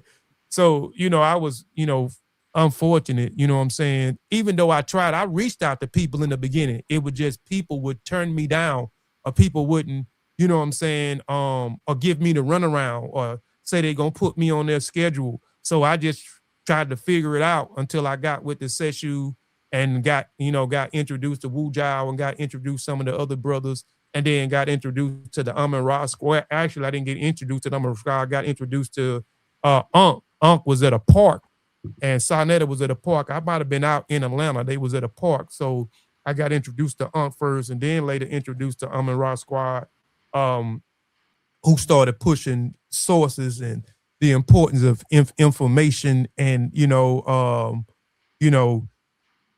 how to comb through information, you know what I'm saying, in various ways, you know what I'm saying, before you speak, man. But, my journey, you know what I'm saying, has been I think the best decision for me at that particular time was leaving it alone and going through this journey of understanding the book business fully, you know what I'm saying, and getting the book business. Me and Sean chase your way, yo. Tell the truth, yo. Uh Me and Sean chase your way. Tell the truth. Nah, y'all didn't take y'all. I mean, I ain't gonna in small percentage. Yeah, you know what I'm saying. It hurt me. You know, like I said, I never choose side. I never choose side. Even when you and Ben was going through things, I never choose the side and said, "Well, I'm gonna stop answering the phone for because being in what's the name, I never choose the side when you saw and you and Sean was going through whatever y'all was going through. I always tried to be the bridge between Yeah, you each other. kept the bridge. And Man, try to tell that nigga something. yeah, you know, You kept the bridge. yeah, man. But I you ain't and Sean, talking to him. y'all so much alike. That's why y'all bump heads so much. Y'all is so Yeah, much alike. You know, and yeah, that's it. I love both of y'all, man. But I hate y'all delivery. I hate y'all delivery. I hate y'all approach. I do, man. But y'all I'm are some getting better. brilliant. But I'm y'all getting are better, bro. some brilliant black men, some intelligent, you know, black men. I just I'm getting better, sometimes yo. I appreciate it. You need to get with Sean, Seriously, man. Get Sean some classes. Get Sean some classes because Sean is still I can't give it. hard, man. Sean is hard. I don't think I got, Sean I gonna got, play you. I got a question for the panel. Yeah. Did the Dogon see the star? Oh my God, man! Here we go. Do you realize we Oh, recorded shit. from the moment the Yo, Dogon? you This gotta, nigga you gotta say which star. You gotta say which star. B, Cyrus B. So we can kill it. Yeah, Polo. No, yeah. no, no, no, no. For the No, Oh, time, they no. saw the only star that they could see. They seen the one star everybody else could see. Exactly. oh Yo, you man. know we put over that the Big Bang. None of that Big Bang. Do you realize that? Yo, that's what it was. We can laugh about it now, yo. We was beefing over the People Big Bang, and in I mind swear, that I yo, said that. I never man, Sean said too, y'all. What the Big Bang? I was like, what? Man, do you realize that's what the fight? I promise you, bro. That shit was funny. We crazy, yo. Yeah, Crazy, yo. that. y'all lost y'all No, damn We mind, man. lost. no, Y'all lost y'all damn mind, man. 1,000 times no. Man. Hey, bro. I Sometimes, man. I hated that though. And the reason why I hated that, man, Why that you hate created that? a that created a that created a big divide between a lot of people, bro. That created a big divide between, a lot of people. A lot of people swayed toward Yeah, y'all yeah, way. A lot yeah, of people yeah. swayed toward our way, man. I hated that, man. It was just a big divide. But I'm kind of glad because Because it it helped. made me see how people switch up so fast on you. Seeing how Yeah, people, damn, they were just championing you while, and yeah. then now they done switched up on you. Them people that switched up, I don't even fool with them people no more. You know what I'm saying? Because I Yeah, you seen can't. how fast it switched up. You know what I'm You saying? can't choose when brothers fighting, yo. You just gotta let them fight and get out Yep, the way. Just get the yep, hell out the way. yep. Just get out the way. You feel me? Because Get out the way. They gonna figure it out. Get out the way. They fighting. Just get out the way, yo. because at the end of the day, we all family. And while you in between We what gonna two figure it out what's later. going Yeah, Y'all on, we let gonna figure it out. We gonna figure it we out. gonna We figure it gonna out at figure it the out. end of the day, and then y'all gonna be looking crazy because y'all Looking done jumped crazy. in something y'all didn't even have to jump into. Y'all should have just sat back and watched. And if you did have something to say, you should have said something positive on both sides to try to encourage, Yeah, you know what I'm yeah, saying, everybody to get back on one accord. You know what I'm saying? Instead of yeah. picking a side and then attacking Yeah, the other person. Ben ain't go But public. Ben hated me and I'm Sean. making videos about people, man. No. Me and Sean in the middle of the street. Not doing it. I'm So gonna take your business. You ain't gonna take my name. What? Crazy. Hey, listen, the, man. the last person I made some videos about was absolutely positively crazy, and it's still crazy to this day. What? So yeah, I said you young pseudo. Oh yeah. Oh wow, the Last young person I made a yo, video Buzz about. Lightyear. Yeah, So he's I a said, nut. nope, I'm never doing it ever again. I said, I don't care what happens, not making Buzz a video about Lightyear, yo. I'm not doing it. I said, I'm just gonna fade to the background. and whatever, man. So I'm not doing it. But you know what? You can never deny the times where it was just you there and me driving them shoes to Texas, yo. Chief X steal the shoes and act like he ain't steal the shoes. You know what I'm saying? He's still saying it, bro. He's still me and you on the phone, yo. We saying Chief X, why you wearing the shoes to the store, yo? He talking about, well, I want to see if they fit. What the hell is he talking about, Chief X? He I did only that. wore them a Come few on, yo. We times. had to call the lady, yo. Come on, yo. I Like only we wore then them the a day few he times. act I like only that ain't wore them gonna to the bother. snow. Come on, man. We drove all the way to Texas. It's just me and Ben. Ben was an integral part of getting the shoe company off the daggone thing because it was me and him. Wasn't nobody else. Right? Driving We said we had a Harlem, good driving made a through lot. Texas. Man, that's a long drive, bro. We get there, we Long sell the drive. shoes, a lady leave her shoes, Chief X pick up the shoes, right? I don't know what he was thinking about it, yo. But we did try him on. He walked to the store. I was like, yo, why don't you walk to the store and shoes? I'm just trying them on. What you talking about, bro? And then he never sent the lady the shoes, yo. He could have They're just gonna said it from send the it. beginning. They're just gonna Look, send it. he said, and now I found out he ain't had the money. It was $20, bro. Yeah, We could have he could paid for have that. It wasn't a big deal. You get it? it. Come on, Yeah, bro. yeah, it's bad. Ah, man. We done been, hey, bro, we done been through a whole lot, yo. And it's glad to be up here with y'all brothers, man. We done been through the ups and downs. That split kind of helped us develop on our own what we needed to do. Sean came into his own, Kofi came into his own, Ben came into his own.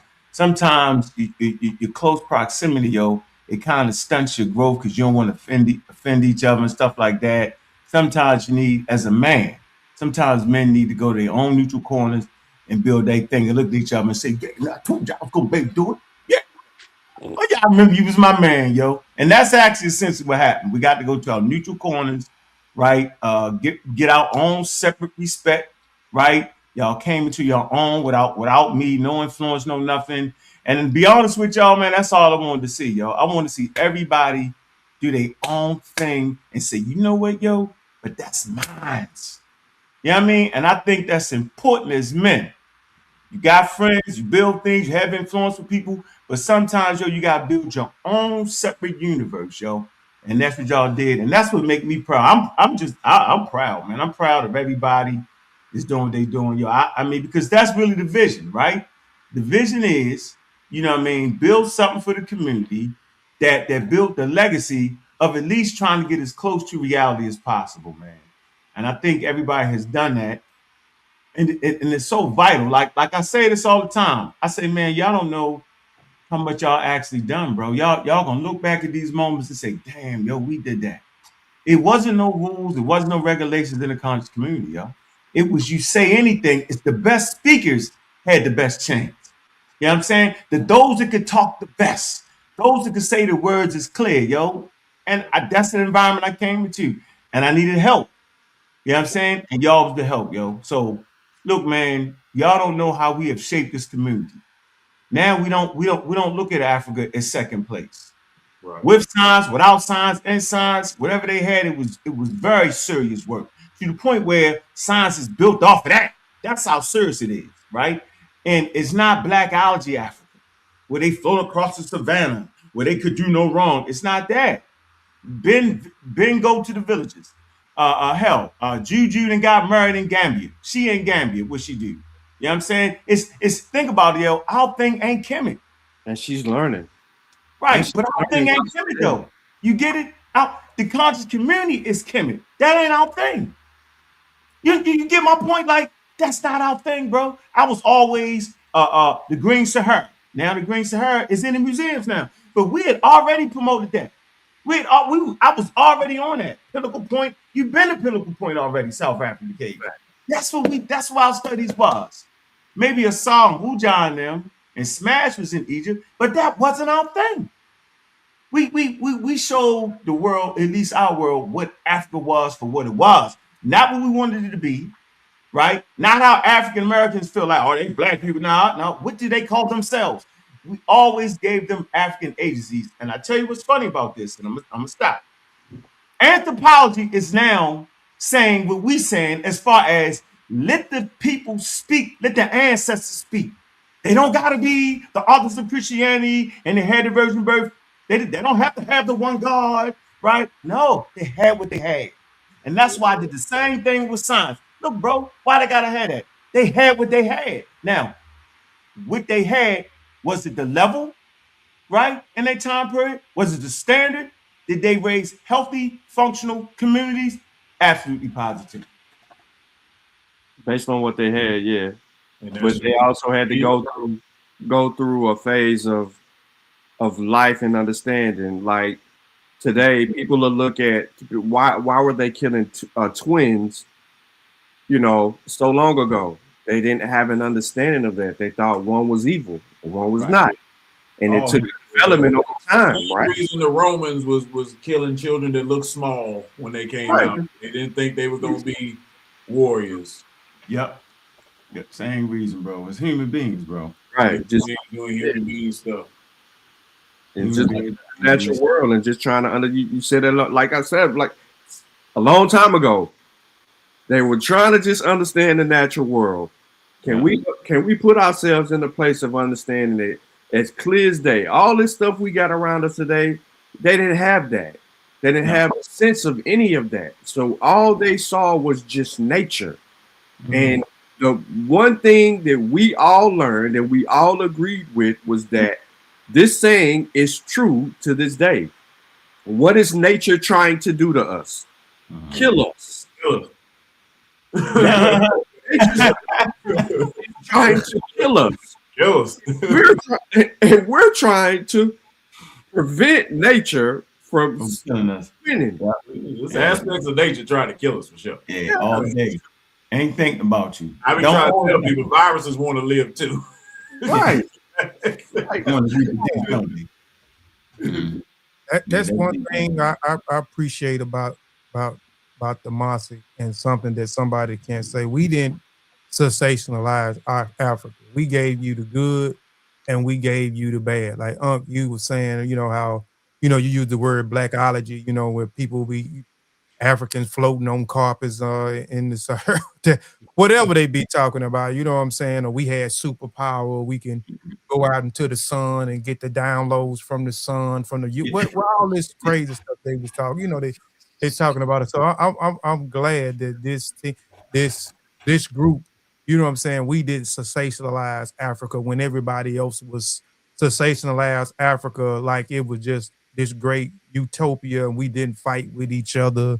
It was just a perfect world. And, you know, so that's one thing that I can definitely say that the Mossi didn't do.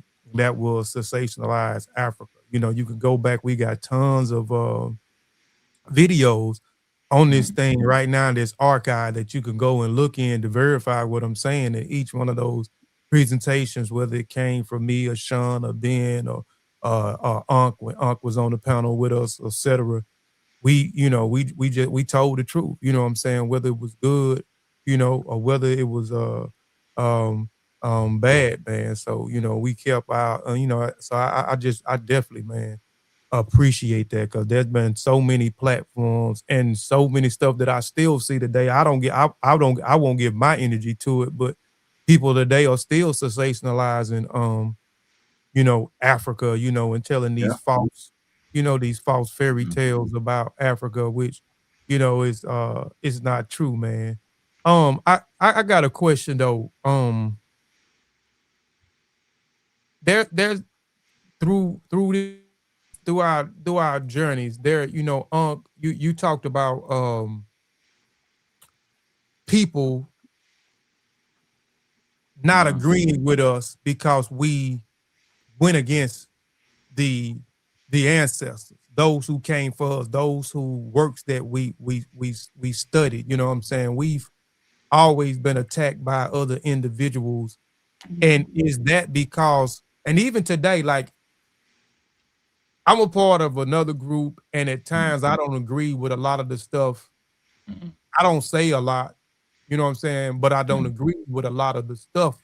You know what I'm saying? Because I don't want to be considered the bad guy with a lot of the stuff. But how do we come out of that mentality where is it a lack of research methodology where we understand that we have to continue to, they feel like, or they have to regurgitate a lot of the information of the books that we read. Like if we go back and we look at John Henry Clark, we look at John G. Jackson, Chancellor, where we look at all these works. A lot of these books was written, man, like early on, man. You look at some of these books were written in 1960, 1950, 1970, right? Yeah. And the world that they was in, we no longer live in that world today, Right. but they still believing that everything that those ancestors said is to be, you know what I'm saying, is to be truth. Is that because of a lack of energy when we go against to say, nah, they didn't have, because I know, I guess that because we have a scientific mind, we understand things about Yeah. science, and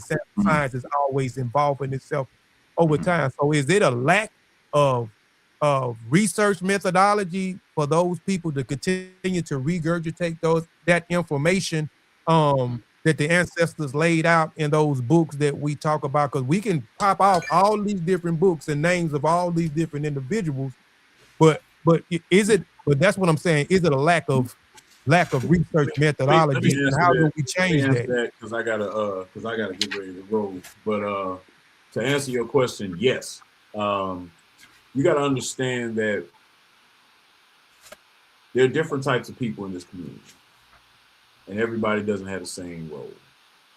So we have collectively taken the scholar role, the scholarship role, the role of investigation, the role uh, of disseminating information and producing products through scholarship.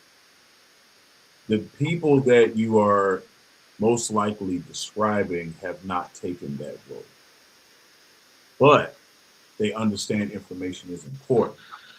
They understand the importance of how transformative information can be. Unfortunately, since they have not taken the scholarship role, they lack the tools of discernment to look at things objectively and falsify them and give them its proper, context and situation. So they become regurgitators. Whatever so and so said is right. Whatever so and so said is right. Whatever so and so said is right. So it becomes more of a popularity contest more than the information that's being presented. So a lot of people feel like when they run into information to the contrary of their favorite historian or scholar, it creates a double consciousness, a cognitive dissonance in their mind, to where they can't go against or take a position against a body of work because so and so said X, Y, and Z. So tools of discernment, research methodology is key in these arguments, because this is how you get to the information and you falsify it, and this is how you make it even more palatable for people to even accept, because you show them how you came to the conclusion. And unfortunately, some people are just not going to get there because, like I said, that's not their role. They're going to continue to repeat works of the past and present that don't make any sense currently. Um, and it's not to me that we went against uh, the ancestors. I may have just went against your favorite one, because I never went against John Henry Clark. I never went against, some of the others that have come out. But difference of opinion shouldn't mean that we are disrespecting. You know, um, life constantly evolves. What was true back then may not be true today. Hell, what was true yesterday may not be true today. So, in that context, we just have to continue to stress research methodology and look at every single claim, and use your tools of verification. Because if you don't have any tools of discernment, everything sounds good. Like Unc said, the good talkers, the good orators, they sound great until you look into what they are actually saying and take the claims and dissect the information and look at the references and look at the sources and you'll start to see that a lot of this stuff just don't add up. So for me, I don't care who it is because we're talking about the information and it's not personal to me. A lot of people get these personal attachments. So that's when the emotion comes out. And I'm going to be the bad guy. That's fine. You can label me as such. But I can't, I love my people enough to where I can't perpetuate information that is questionable, that has not been through any type of methodology or what we can consider pseudoscience today. I love you so much, Black people. I can't, in good conscience, tell you something that I have not researched and can't verify that there's any credible information to support. And if I say it, I will say I have not researched this thoroughly. I can't do it because where we are trying to go as a people, I'm a former military man. Bad intel gets you killed. That's just what it is. So I believe y'all with that. I'm gonna take my lady to this food festival because that's where she want to go. But man, I love y'all, man. Thank y'all for helping me build. Appreciate you, Ben. This group, this ever changing phenomenon. Thank you, Sean, for continuing to put the videos out where I was tied up in life. Thank you, Kofi, for branching out and doing your thing and bringing it back. Thank you, brother for all your influence and all the things that you've done. To all the Mossi members everywhere, I hope that blessings follow you. Live in your backyard, in your pocket as you go through life, man. I love y'all, man. All right, man. Same here, brother. All right. So Kofi, so that was a great question. And I ain't gonna be as nice as Ben was, right? Because I just don't have to. But I'll make sure I be polished. And so actually the community was built on books like Dr. Ben's work, right? But this was actually published in, I believe, one of them. This one was like, it says 1971. Okay. And if you look at the text, he actually used a damn typewriter, yo. Okay. So imagine that in your mind, right? Typewriter, right? Look at Sheikh Anta Diop's work. This was published in the first, from portions of it, from 1955, 1967, and this last one, 1974, right? This one. Okay. All right. All right. These the pillars. I'm giving you the pillars. John Jackson, right? Christianity before Christ, 1938. Ethiopia, Ordinance Civilization, Pagan Origins of the Christ Myth, 1941. Introduction to African Civilization, 1970. Dr. Willis Higgins, I got that. The God Study, this is 1937. And an Introduction to African Civilization, 1937. And this one was published, just from the later editions in 2000. Yo, you talking 30, 40, 50, 60, 70 years old. So actually, yo, we was already out of date with what we was teaching the people. We should have said these works are out of date, right? That's a mistake on my part, right? We was actually giving out of date work. It's okay though, but to uphold the standard would be to say these are out of date works, but in these works we got foundation of this, this, and this. So we never was the group of people, and I never will be around a group of people that's standing there and looking the damn teacher in the face. You know what I'm saying? Standing there, you know what I'm saying, at his feet. I rock with dudes that's going to stand on the shoulders. I can't stand having people like that around me. Hold on. Feet washers? Yeah, feet washers. Okay. You ain't really getting the knowledge. You ain't. Yeah, I ain't liking that. I like people that's going to be renowned. You know what I'm saying? They can go on their own and build something. You feel? I like that in men and women. I feel like I can't help you if you can't help me. If I always got to be the damn help, what about when I need some damn help? You know what I'm saying? And so the foundation was weak in the first place. Nobody actually read Diop's work. Nobody actually read Dr. Ben's work, nor John Jackson's work. Right. They wouldn't know the mistakes they made anyway. They beat us up for years for teaching evolution when that's what the teachers was teaching. How about that part? And I'm saying, quote unquote, supposed to be elders. All the elders, from James Small to Infidisi to Shemaiah, bless his soul, he in the Stargate. Bless all that, right? Man, they howling and screaming about ain't no evolution. It doesn't make sense, bro. So what I'm saying is, even with the mistakes they made, it was par for the course because they was dealing with white authors who was outdated in the 1930s, 1800s. Read the sources. We was taught to read the sources, right? It's all outdated material. Some things are brought forward and some things not. Listen, it's not a treatise against the elders when you say, well, that's now outdated. That's actually a compliment. Sean Kofi know that she can't Diab said himself. There will be people that come after me that will critique and correct my work. Did he not That's say right. that?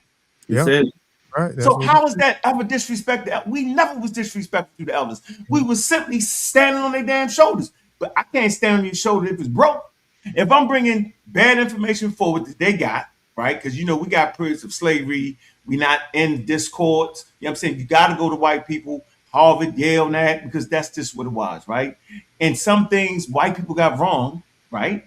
And you bring that material forward because it's outdated, it's just wrong. It's okay to say it's outdated, it's wrong. It's not a big deal. That doesn't make Dr. Ben any less of a scholar. That doesn't make John Jackson, that doesn't mean that. It means if you stand on their shoulder, you can only move the things forward that are still standing. You get that? And so the answer to that question is, I just didn't give a damn. I never was waiting for the elders to pass the torch. I just walked up, give me that. I mean, that's what it is. At a certain point, you got to now. Don't snatch it and be wrong. You get beat up. Don't snatch it and be dead wrong. But it's okay, bro. And I respect James Small. That's like one of my good friends, man. Seriously, right? And he said all the time, look, bro, you got more than I got. I can't see what you can see. I got to respect it. And for DC, I don't have no relationship with him, right? But as a man, I appreciate him and what he do. I think he teaches super pseudo information, but it's a struggle. I'm saying, I realized that being scientifically literate, to a lot of them was kind of an inversion, right? The elders we chose, Dr. Ben, John Henry Clark, John Jackson, Hubert Harrison, and them, they were standing on literacy and science and academia. We never went with DePhil Valentine to Delbert Blaze, although I've been friends with him, right? But we never actually stood on that. And so the elders that we chose, right, didn't have a problem with that. It's that next crop. DePhil Valentine, the Bobby Hymns, the Dale Blaze, the James Smalls, and all them, they was moving in this trajectory. They didn't want to hurt people's feelings, right? And they wasn't carrying that mantle like that. We come along, brass, and we wanted to continue the scholarship, right? You know what I'm saying? And so we continue that, right, wrong, or indifferent. The youngest gonna come by and say, nope, you got that wrong. I ain't mad at you, bro. Right? Don't come at with pseudoisms, I'm gonna beat you up. But come with some accuracy, right? Then we got it. So now, bro, we actually never disrespected anybody. It's in human nature, right, to not listen to nature. It's always this. If you watch a lion pride, at a certain point, right, the younger lion gonna get the older lion. Thank goodness it's scholarship for us, because now your accuracy is gonna have to be better than what ours was. You know what I'm saying? It's scholarship. It ain't fighting. It ain't running. It ain't who the toughest, who the loudest, who talk the sharpest. That's not what this is. This is how accurate is your study habits, right? I had to, I'm always saying, man, y'all way smarter than me. So I got to study harder than y'all. I got to take my time, dictionaries. I got to move it real slow. You know what I'm saying? I got to really move slow and really get it right, because I can't let y'all beat me up on nothing. I got to stand on that. I say all that to say, right? We just broke from tradition, bro. Right? We respected the elders for what they was, right? We didn't respect them for what they was not. Give them credit for what they did, right? And throw away the stuff they messed up, because that's proper, right? Same with African culture. If it worked, it worked. If it didn't, they threw it out. Same with science. If it worked, it worked. If it didn't, you throw it out, right? I just think, you know, the things that make you renowned, like the Egyptians was renowned. That Northeast African indigenous culture was renowned for over 4,000 years. Nubia, 3,000 years, renowned.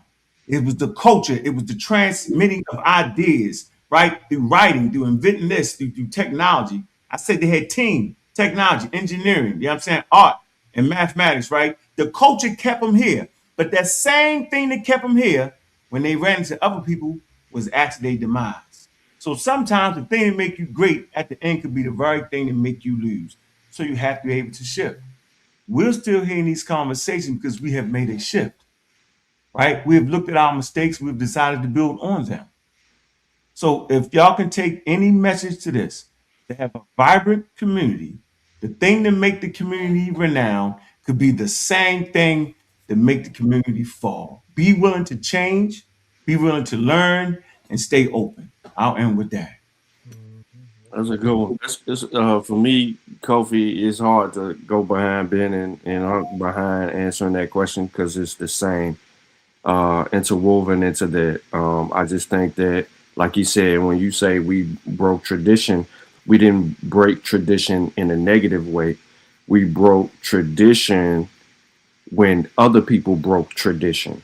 So basically, what we did is we got back on the level of scholarship that the Dr. Ben's, John G. Jackson's, Chancellor Williams, Dr. John Henry Clark, we got back on, you know what I mean? The every other great person before that, right? The talented 10th.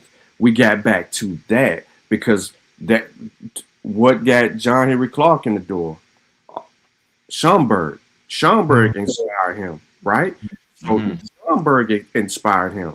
Who these abos are running around calling tethers. One of the greatest minds to come before us was inspired by a quote unquote tether from their likings of how they want to define it, even though I call these abos tethers.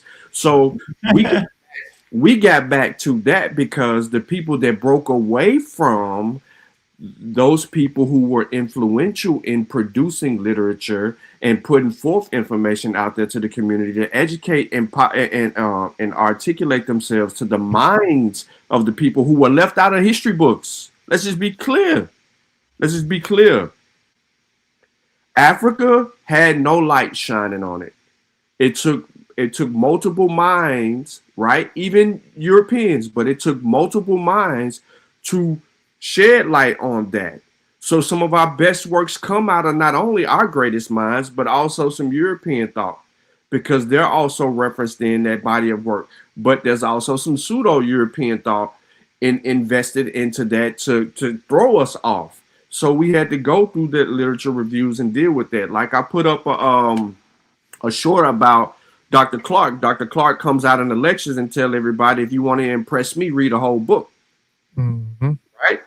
So if that's what he was saying then, imagine what the hell happened when he transitioned. It was far less reading going on, but these people were producing books. That's why, Kofi, you was buying a book and then you had no sources. You see what I'm saying? Because, they were going to publish something because they saw what the people did before them, but what they were going to be published was based on them being the source and no one else. So they can be the body of foundation of that particular work that went out to the people, and then you had a shift. So, like I said, we broke from something that broke from something else, right? Remember, well, she wrote a book. What's the name of the book? Broken Circle. Urugu. No. Broken Circle. It's the white book. I got it somewhere on here. That's it. That's the book.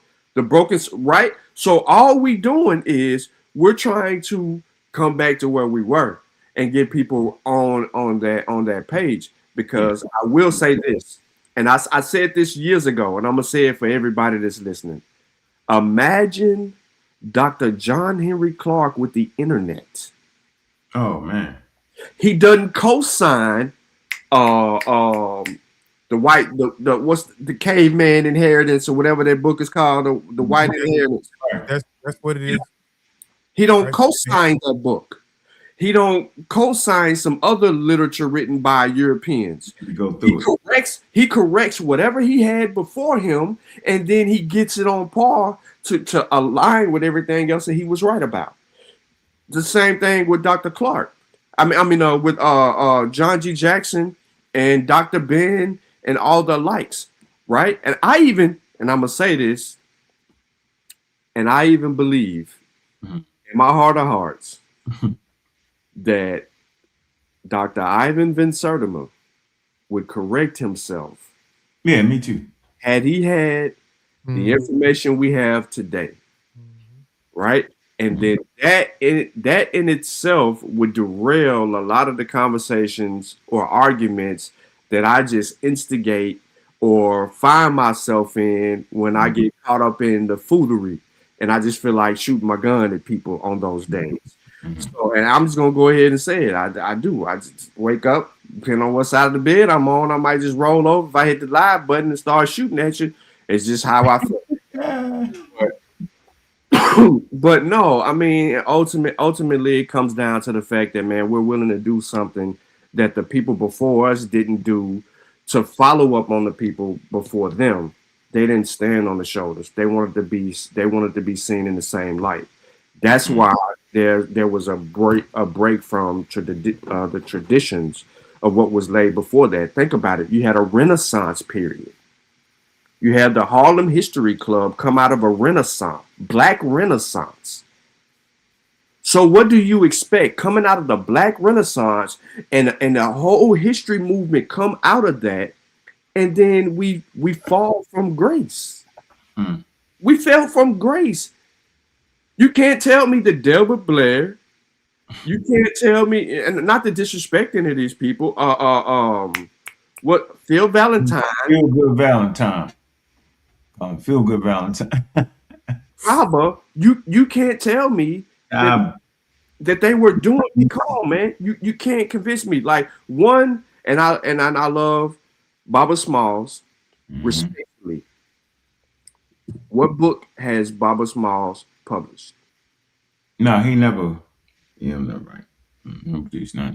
It's not a negative or a knock on him, but what I'm saying to you is, it is critical of us to get literature from him. What if YouTube vanishes? All the videos go away. We can't find them in the algorithm. If we're not downloading and re-uploading certain things and key moments of what he's saying, what if? You're right, they're what ifs, but we have them. My point is that he should always be remembered, right? But he should always be able to update and correct himself, because he's now in an era to where he can have the information to resolve some of the things and positions that he took 10 years ago.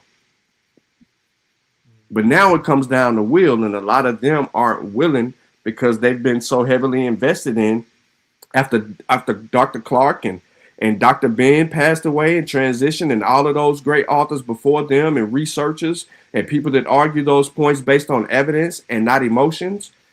They've been living off emotions for so long, so it's hard to render that back and then get back into the habit of retraining your brain, right? We're supposed to be training our brain every day. Our brain need to fight a fight too. So it is with that. Yeah, I agree. Hey, Kent, you late. Ken already asked him. Did they see the star? When Ben was on, I asked the question. You have to be specific. That's why I'm saying that you got to be specific. That's why I said you got to be specific when you ask that, because everybody's seen a star. Man. But did they see X, Y, and Z? The answer to that we already answered, so it ain't make no sense. Hilarious, yo. We didn't put over the craziest quirky. Nah, that's my answer, Kofi.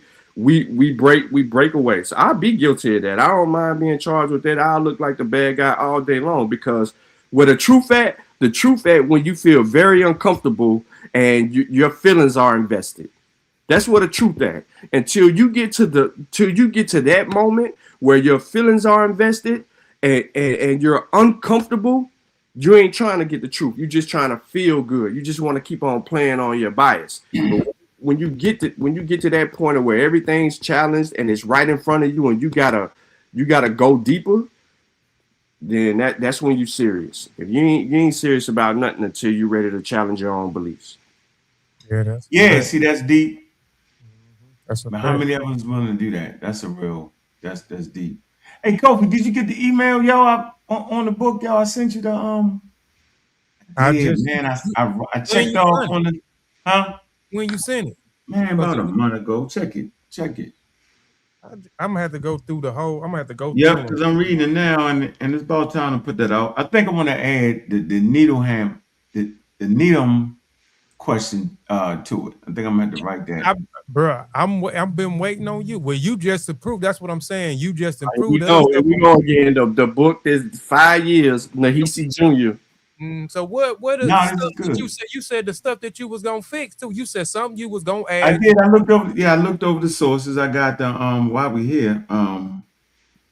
Yeah, this is part two to it. You was, Um, you was the talking guy. about adding something too. To I one of the forgot. chapters. I can't remember exactly what it was when we was on the phone. But I just been waiting on you, man. I just been I can't do nothing without you. Yeah, this is. I'm looking at it. I'm looking at it right now. It's pretty serious. I think everything. The sources is matching up right. Um, Correct. Correct, Port. Correct, Port. Just like in science, you got to have scientific integrity. You got to have the same thing in history. You got to have historical integrity to be able to deal with these subject matters. Period. Point blank. yeah, I do. I do want to add some aspect of science here. The Needham question. The Needham question of why did science kind of crystallize? Why did it mature in Europe and not in China or any other place when China was far advanced? You know what I'm saying? That's a perplexing question right there. And I kind of want to address that. And I guess we would call that an appendix or something. I could do it in the appendix, correct? Mm-hmm. Kind of like that. You set it up Yeah, like that, right? yeah, you can. I think I want to do that. But yeah, it's looking good. I got it. It's looking. Well, you That's part just right. resend me what you done changed on there too, and then I'm gonna look. I'm gonna go back. You said about a month ago. I'm gonna try to go back in there and try to Well, find it. no, I checked off on on I think the chapters or something. That first thing you sent me. Yeah, because I always you have to approve before I Yeah, move I it. approved. Yeah, I approved all that. Okay. I just want to. I think it's That's how many right. chapters? It's been a whole. It's been a year or something. That's all right. Shoot, I'm getting around Hey, to it. How so many y'all chapters? wait on a book from Unc. These are the two people that you're blaming for the book that ain't released yet. These All right. you hear them? They can't hide from this. It's live now, and we have it documented that these people are responsible for a part two that we ain't got yet.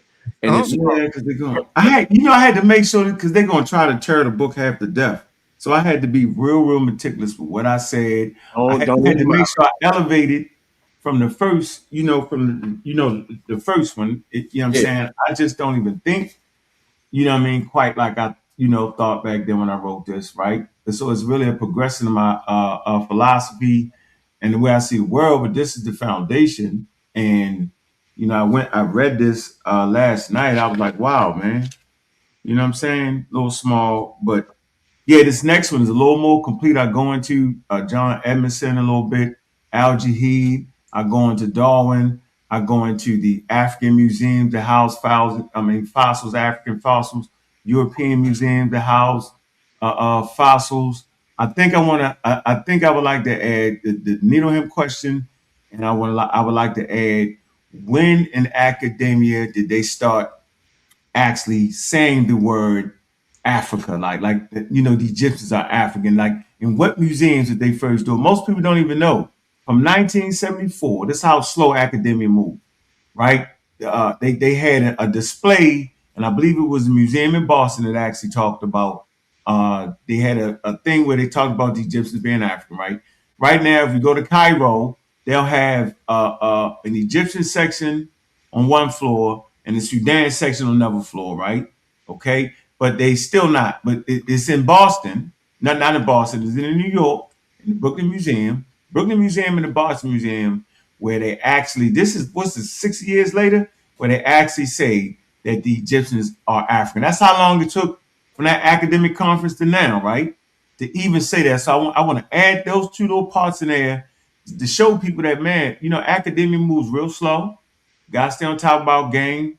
And that's an interesting point for that. So I want to kind of, add them 2 points there and how slow science and academia is, man. I appreciate the fight, man. I don't want to keep y'all here too long, man. I appreciate the Nah, Mossi. Go ahead. but the point that you just made about it taking too long is the same reason why people can't fall in love or marry the information to the T, because we made, and it's constant change and it's always ongoing, right? You said evolution, so the whole process of our learning experience is an evolution in itself. So as we begin to learn more, know more, some things will change, right?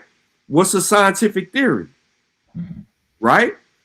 So that information, the scientific method and the scientific theory and all of this conversations about science is to allow the information to come into us and then come out of us. That means we gotta learn it, and then we gotta know how to demonstrate it or understand it when we're articulating it. So if we find a new bone in West Africa tomorrow, that set us back, that moves the date or about a complete structure, and it moves the date 50,000 years from previously thought. Does that tear down the theory? No. No, it adds to it. It adds to it.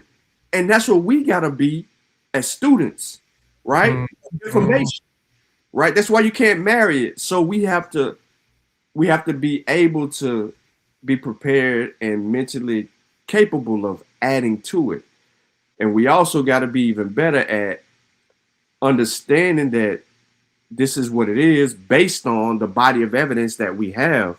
We don't have evidence for a lot of the mysticisms, the mythology, and the other parts that has been going on in the community for years, and people been allowing it.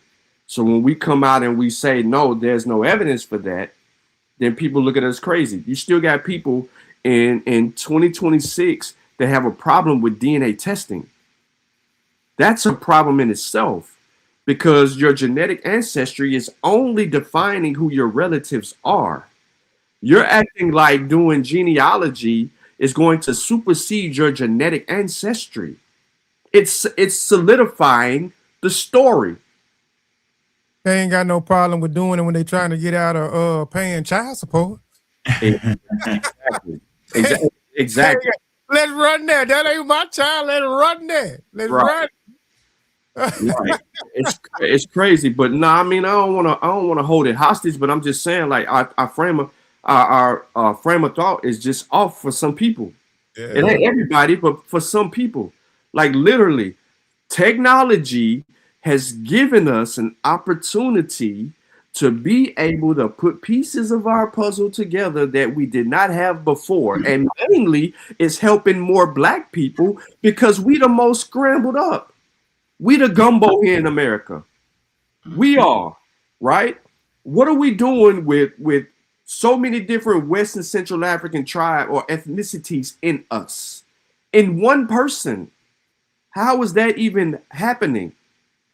And then people don't even understand what I'm saying, so I'm gonna break it down a little bit clear. So while doing my ancestry, right, and putting my tree together, my second great grandfather has 15 kids.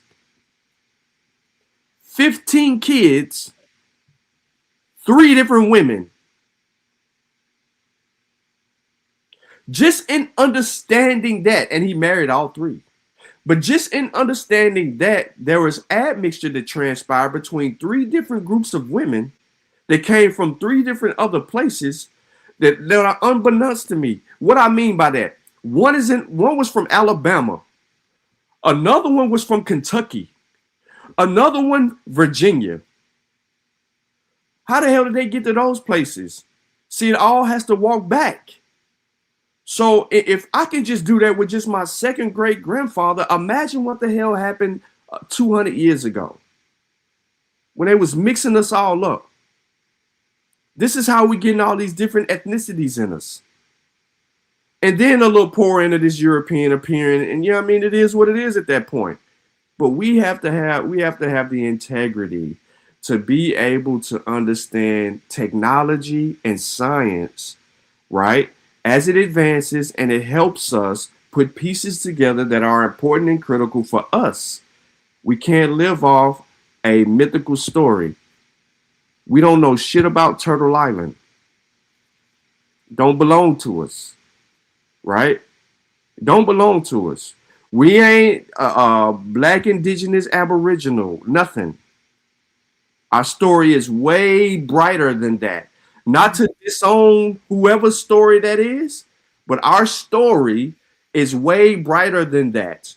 Our ancestors endured and overcame and defeated an enemy in a sense, right? I mean, because we still going through it, but defeated a problem that most other people couldn't have survived.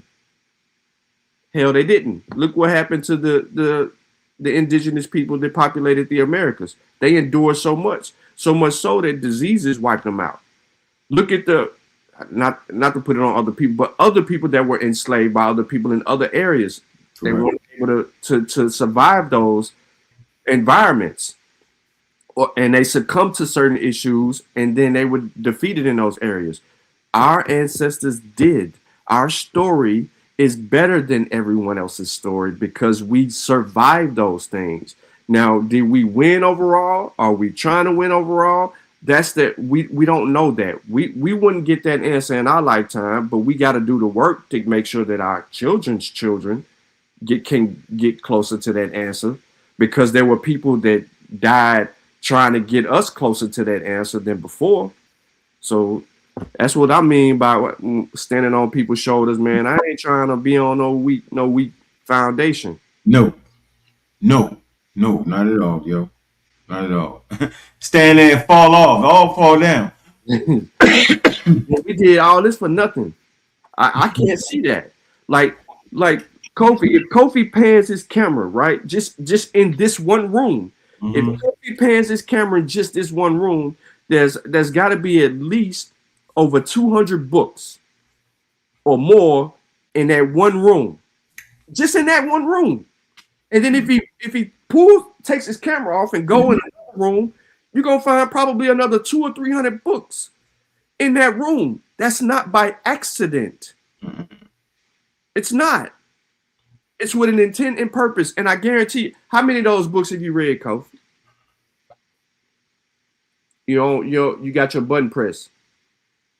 I said there's a lot of them I read, but there's a lot of them I hadn't read. You know what I'm saying? But there are a lot of them I have read. You know what I'm saying? And I'm a emerged reader now, so I'm reading 2 books. I was already reading 2 books at one time that I stopped, but now I'm able to read 2 books and then read them faster because I do the audio book thing. So I'm reading and listening to the audio book. I put the audio book on a certain speed, and I'm reading while I'm listening. I'm reading at the same speed as I'm listening, so I'm able to finish the book faster. So I've read a lot of these books, but a lot of the books I haven't got to read because I'm steady. Always buying books. I'm always buying books, but I'm always reading too.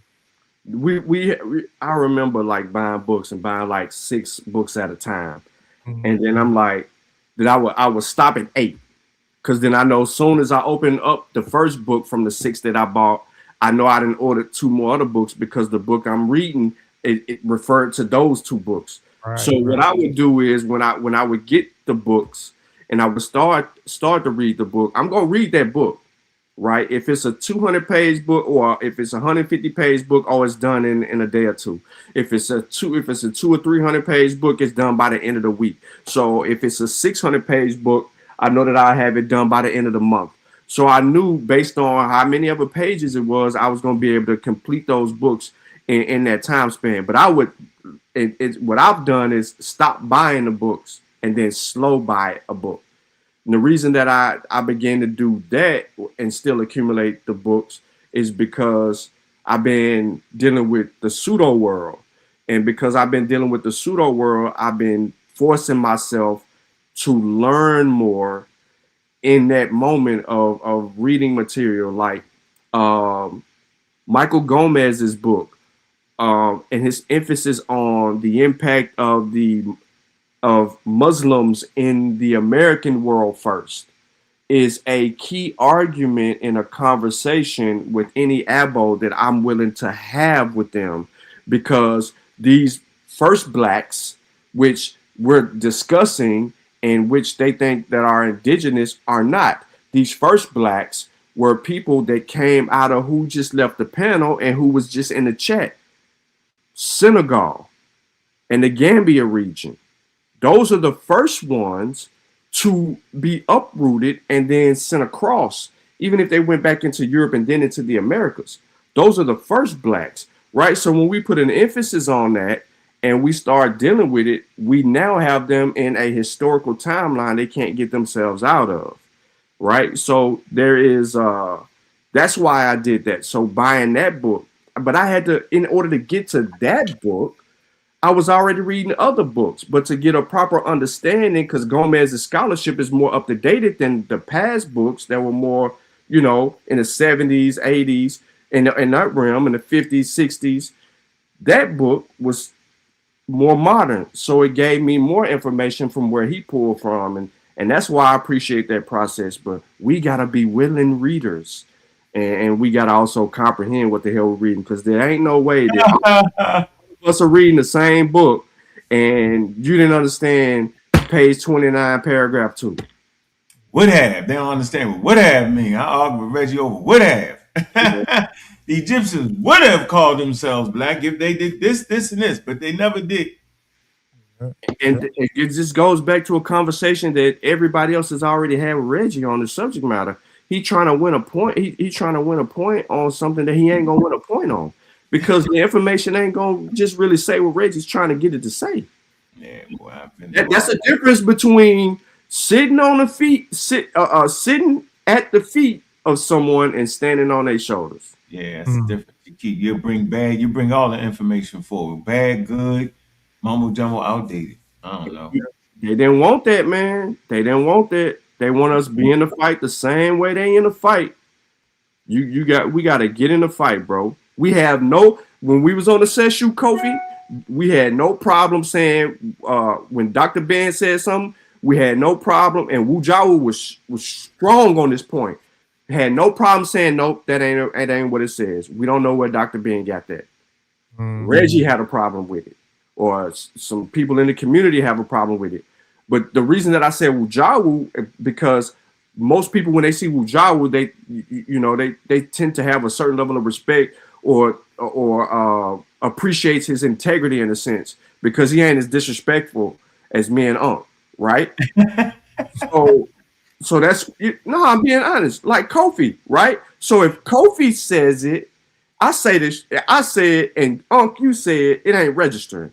But if Kofi said it may register because of the level of respect they have on him, because he ain't cussed them out. You know what I'm saying? We cussed them out. You can change your style. You can change your fighting style all you want. You already done cuss these people out that you changing your fighting style on, and they still see the old you. They don't see the it ain't helping. You thinking it's helping, but it really ain't, because they done blocked you out because you done cussed them out. They remember the motherfuckers in your mamas. You know what I'm saying? they remember all of that. But I mean, but we saying the same thing. So, we gotta be. Let me ask y'all a question. Man, we gotta be man, who started the Shesh? Kofi and them. I thought it was Kofi and them. Kofi, Tepper Ra, all of them, they was taking the classes and they just kept meeting. Yeah, we just kept meeting. We started it first. After we graduated from the class, and we just didn't want to we created a bond, because after the class, we would have these conversations all the time. So we created this friendship, this brotherhood. So we started the group. So why would y'all act like he started? Why he do that, man? Why he don't get proper? You supposed to get proper citations, bro. He came in. He came in later on, and he gave us a historical name for the group. because we was called, I can't remember, but we was calling the group something else. The scribes of my art or something.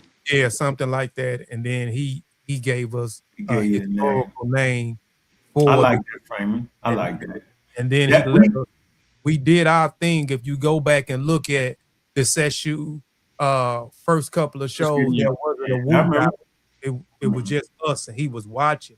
Then he started coming in. I think after he felt like we was serious and we was doing it. But yeah, the students started it. The students. I just like to get everything on the record, yo. Yeah, I don't like no plan, act like you did something you didn't do.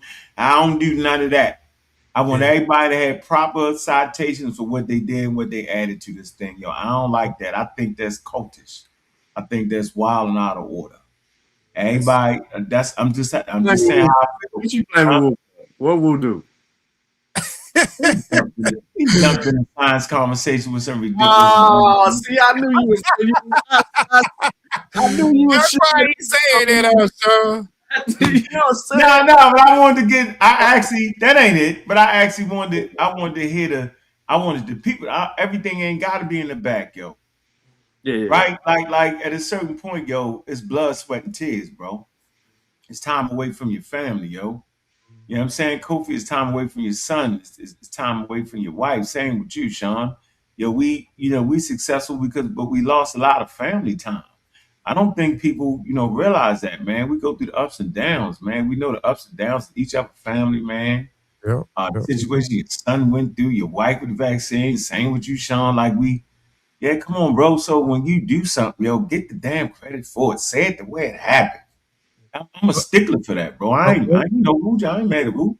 Yeah, but one thing about me though, man, is I don't be giving a damn about like credit. Yeah, I do. I mean, it's good to have, but I'm just saying, I just don't. I've been arguing with Mika, man. You know what I'm saying? He been arguing with Mika about it. Mika act like, oh, you ain't do this with the mind. I'm like, Mika, come on. I know what I did. I know what Kofi did. Like, it's like she got a twisted history. Mika got a twisted history. Huh? She was an Israelite, so she don't know. So it's okay. At the time, all this was going on though. Like she was messing with them. You know what I mean? She wasn't really. You know that. Then she kind of fell in favor of Garfield. That's probably the best thing that happened to her when she fell in favor. And Garfield and Asar kind of undid her mindset. But that was that. But we got a question in the chat that says, is it safe to assume the three of you support race-first ideology? How do we undo what the Berlin Conference, Arab invasion, and European invasions, kidnapping did to us? I thought I was doing that. Every group I ever started or thought about starting or started with, it was always that. To fight against it. Yeah, it's fight against that. And I just think people get my message confused, right? Because the truth hurt at times, right? I think accuracy for what our ancestors did and didn't do is far more important than making them feel good. You know what I'm saying? So a lot of times it's like us sitting here on this panel. We know we put in work, but yet keep fighting the same old way. Like there are things we have accomplished. You got to move forward. Like if you can go to a museum, right, and see that the ancient Egyptians are indigenous Africans, right? For me, I'm gonna let y'all speak for yourself. I don't gotta play the 1700 racial construct where they name white people white, black people black, right? I like the indigenous Africans. What are they named? The Remish, right? I like that. I like the indigenous African names. I don't like social constructs, pseudo-scientific social constructs pushed on indigenous people that wouldn't have known it. I mean, for me, I find that horrid and ridiculous. So I don't know where y'all standing on it, but I'm never calling Egyptians black. But they are indigenous Africans and they have a name. They didn't call themselves black though. Right, yeah, and I fought for hours against, man. It just is too much. Like we don't even gotta do all that. No, I get it. I mean, you're okay, so you've always been a person to fight for Africa. Right. Yeah, I'm fighting for Africa. You're still fighting for Africa, even in the fight. Yeah.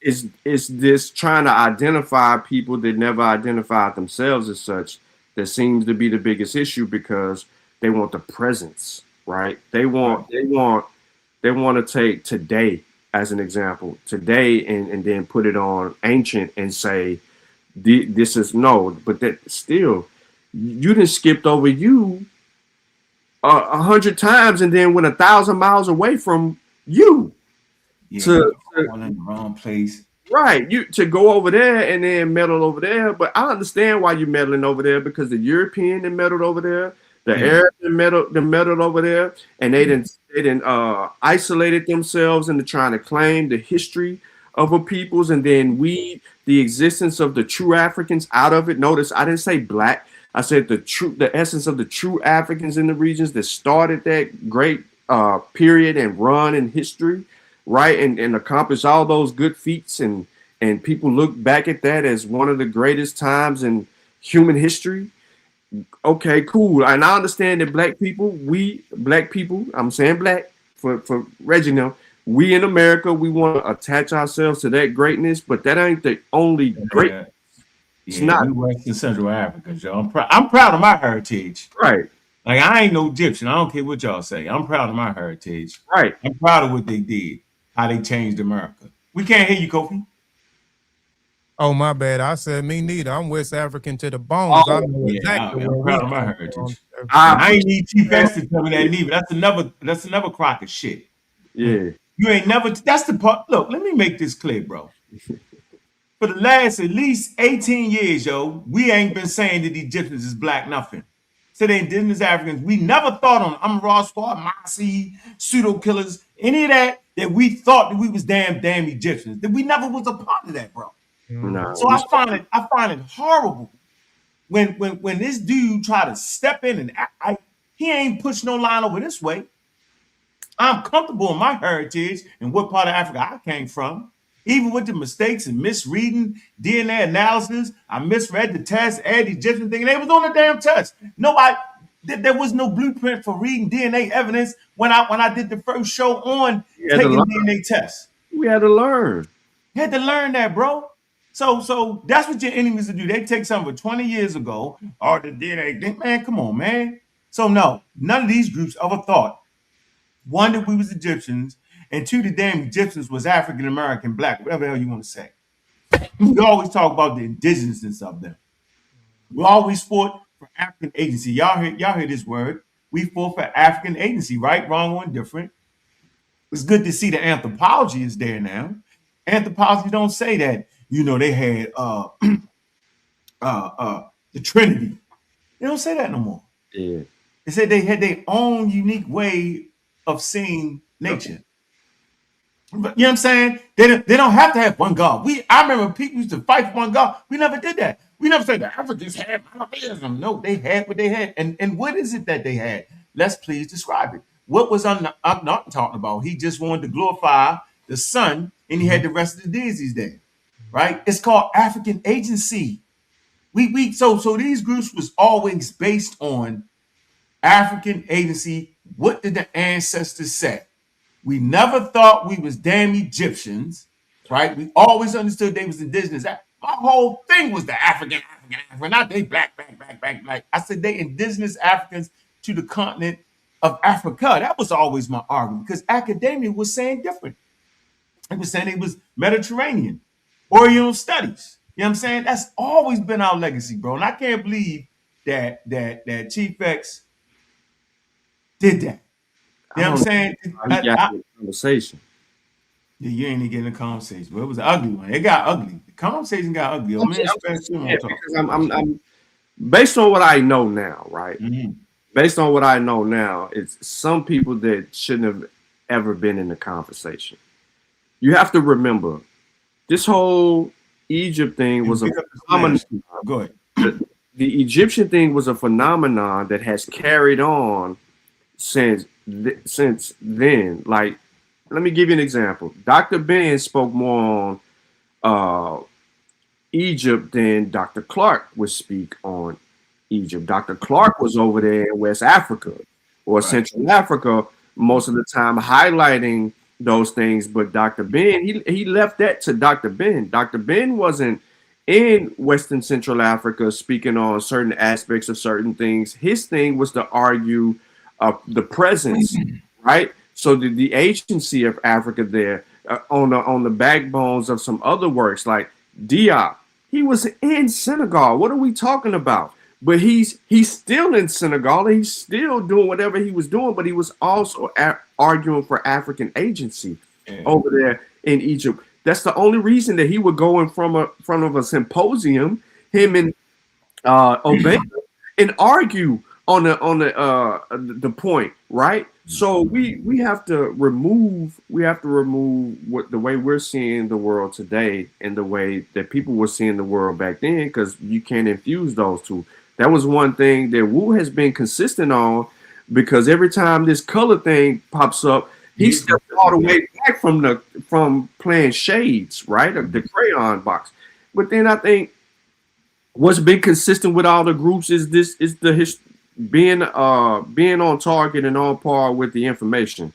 And yeah, we could intra argue, right? Because even in intra arguments, all we did was bring a back chat to the front.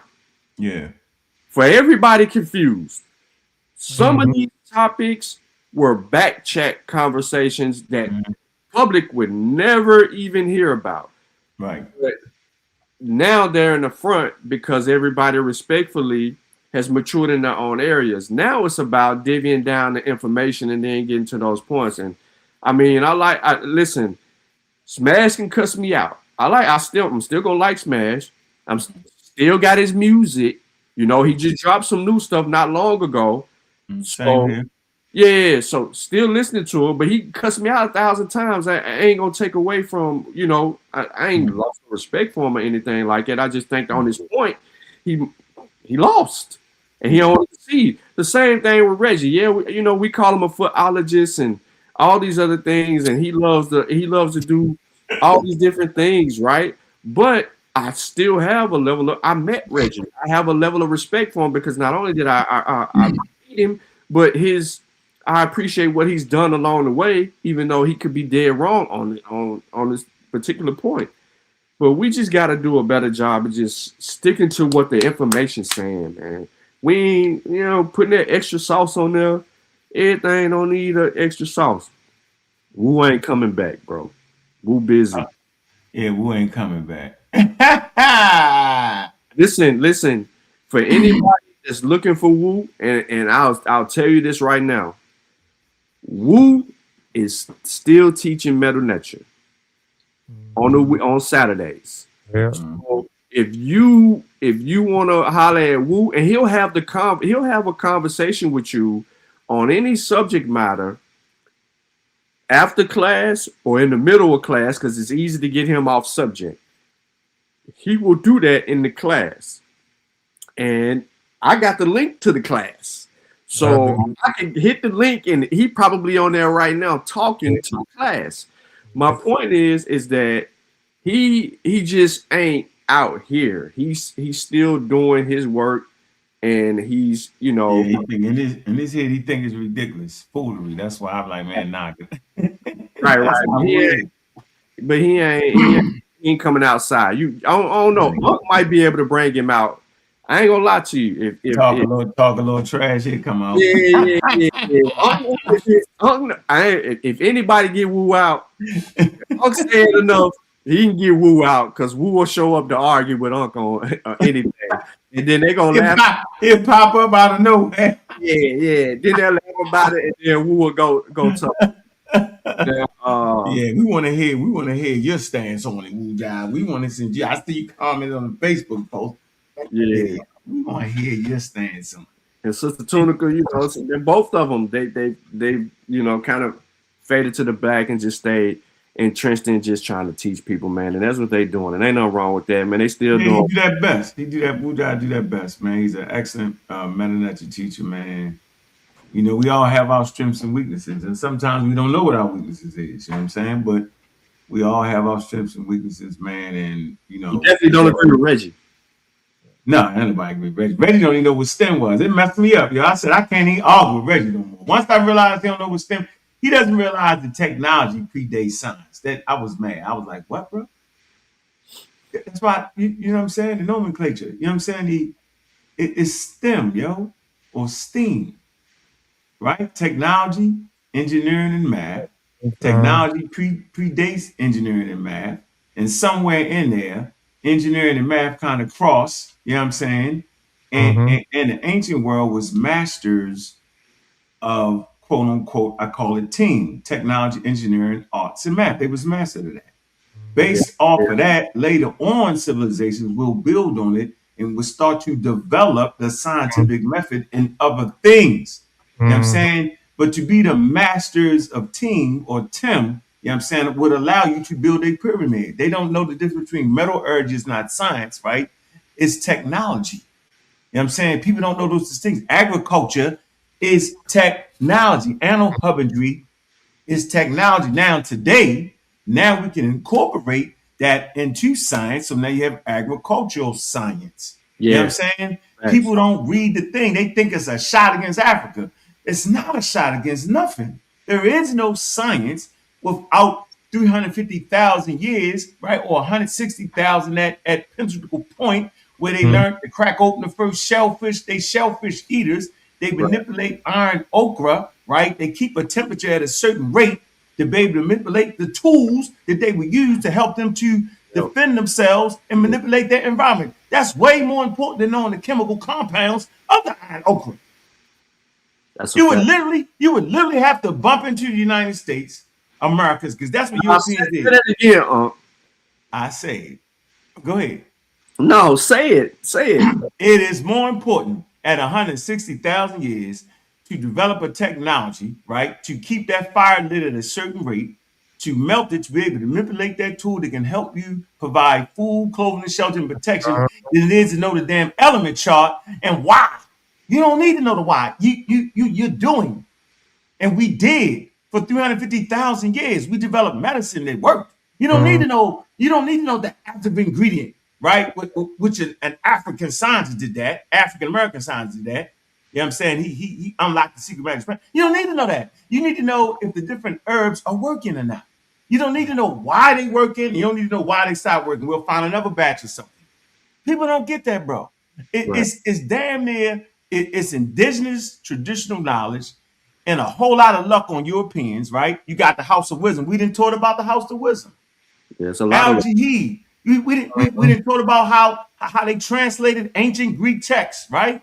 We talked about the day with Ptolemy. We talked about that. We also talked about how from the House of Wisdom they started developing framework, right? That would later on crystallize in another place. But without that House of Wisdom, without the ancient text, without the Greeks studying in the learning centers of the time, which is in the Nile Valley, you don't even get to that. So I thought people understood history. I had no idea they was going to be nuts about it. I just didn't. I didn't know that they would marginalize African civilization, specifically West Africa. They don't even bring it up. They how Egypt had time. They didn't have that. They had the precursors to it. They had pre-scientific ideas, right? They didn't have that. Nothing What wrong about with West that. Africa? Nothing wrong with that. Why, how can it be something wrong with that? Right. Who is robbing the Egyptians? Right. It's West evolution. Africa reached the golden age. Who is robbing Songhai? Going? Mm-hmm. I'm not like, what are we talking about? Like it's crazy. The ancient people don't write about them like that. The Romans was like, man, the Candace queens, they was reading, they was like, oh, they serious. So the ancient world respected our thing more than African Americans respect our thing. The Right. Romans didn't even have science. They thought it was magic. They worked off of technology and engineering and they mastered their world without it. You know what I'm saying? So listen, man. You know, we always on that side, Sean. People just don't understand, bro. I'm never knocking Africa. That's my favorite thing. You know what I'm saying? It's to talk about Africa. It's to have groups like this to talk about the real Africa. You know what I'm saying? Yo, we laugh in the back chat. Oh man, they got us spooked out. We were like, yo, they're spooked out about Africa, yo. Yeah. So look, man, look. Hey, if you think that they needed something that's a world endeavor, it's a human endeavor. These groups have always talked about what Africans did and did not do. If you think it's important for them to have something before they time and need it, that's on you. Then you're not respecting the tradition. You think our tradition, right? I tell you what the mistake is, Kofi. This is what you should never do. You should never take an African civilization at 740, right? Or 300 AD, or 3000 BCE, or 160,000 BCE, and put it up against a civilization in 2026. No one does that. That's not the accurate way to study history. Nope. It's apples and oranges. Yep. You got to judge them with the people of their time. Mm-hmm. And when we judge them with the different cultures of their time, we see the gap. We see how they outpaced them. You know what I'm saying? That's the measure. Not what we do, not how we think. Is you only learn about Africa when you study Africa and allow the ancestors to speak. That's the only way you can learn about Africa. That's a fact. That's definitely a fact. Hey, but y'all, man, I gotta get off here. I gotta go to I'm shoot. My wife busting. We gotta go. We going to New Orleans today, man. I got to drive to New Orleans. Okay, what y'all finna go down there do? One of my best friends, he stay in Washington. Him and his wife coming to celebrate his birthday, and they got some people coming. So we just going down there and celebrate his birthday with him tonight. That's dope. Yeah, man. Y'all fellas, man. Make sure y'all like and subscribe to channels, man. Appreciate y'all, man. Yeah. Man, give me a call. I'm gonna call you tomorrow, man. Coming tomorrow. We gonna try this again, man. Try to go and get this band book out here, man. Y'all hear this? I'm waiting on up. Nah, we gonna get it out. We just was reading it, yo. It's just super fire. I don't think the world should be missing out. Yeah. I'm gonna call you tomorrow evening, man. When I get back from New Orleans, I'm gonna call you then. All right, I'm gonna write up the Needleman joint.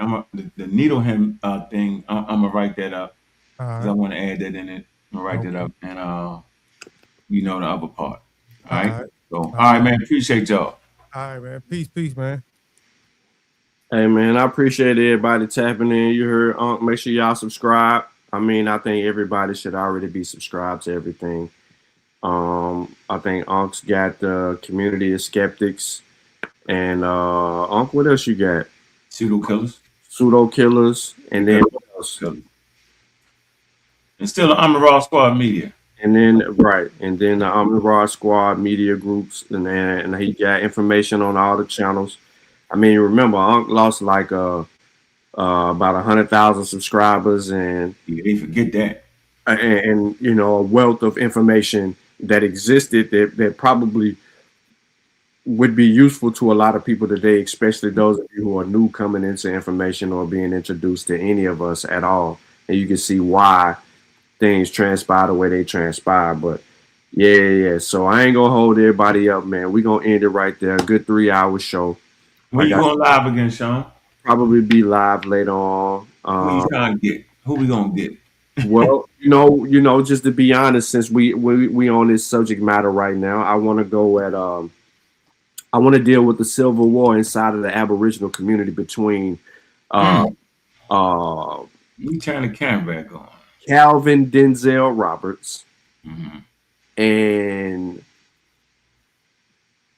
Chief Holiday. Right, I want to revisit a conversation between the two of them that they had to show you how full of ish these people are in trying to push their pseudo propaganda. And you're going to hear some things in between the two of them, because one, Holiday is against Calvin Denzel Roberts, which is known as Aboriginal Power. He's against him being FBA and using certain words or talking points, trying to grift off of FBA. And then he is saying that from an identity perspective, they can't do that. And then they can't call themselves Americans, because if those are things that Calvin Denzel Roberts, otherwise known as Aboriginal Power, he is of the belief that he is the first peoples that the Europeans saw. However, if they use the term Americans, then that gives status to the Europeans as well, the white people as well. So now there's a clash. So Holiday don't want to use the word black because that allows white, and he doesn't want to use American because that allows white. And so he wants to be the indigenous, and I don't know how the hell he gonna make that work, because the moment he tried to use that, genetically speaking, he has none of that, so he's just going to argue against. And then Al Powell grifting off of what's the dude name? Tariq. Him grifting off Tariq, trying to recruit and get his members. You know, he kind of finagling everything to get his viewership. Who you talking about? Aboriginal Power? Yeah, Aboriginal Power.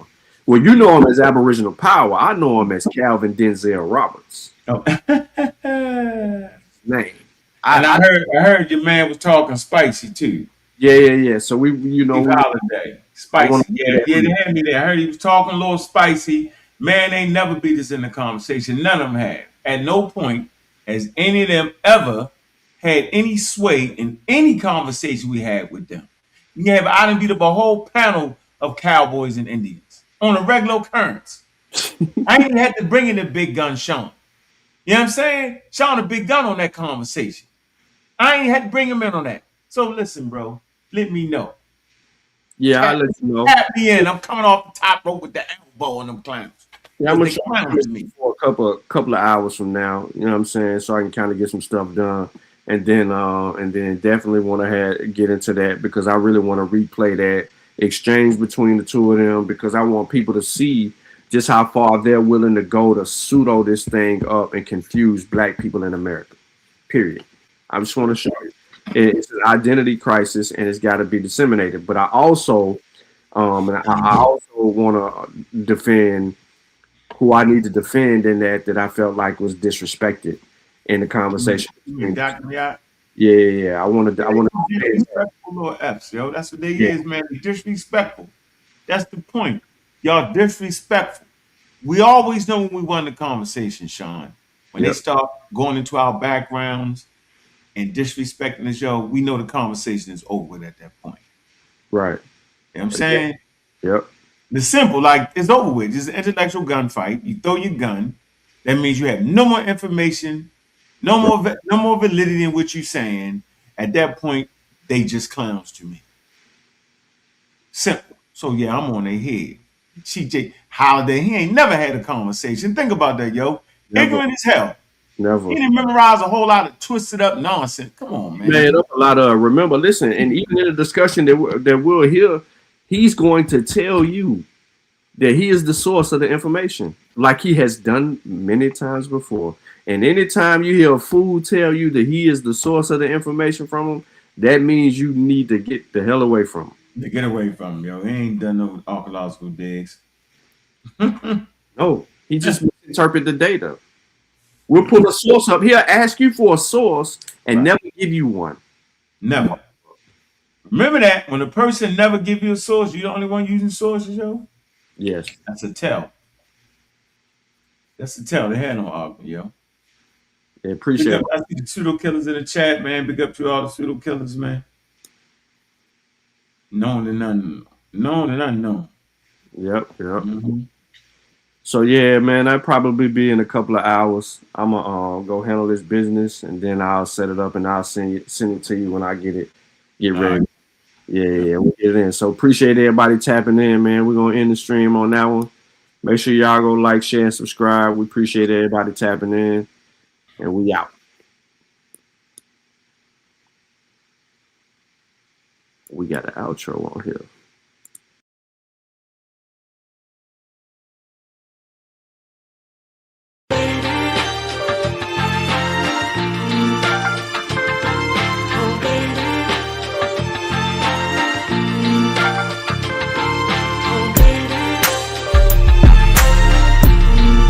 What I'm trying to say in the final analysis,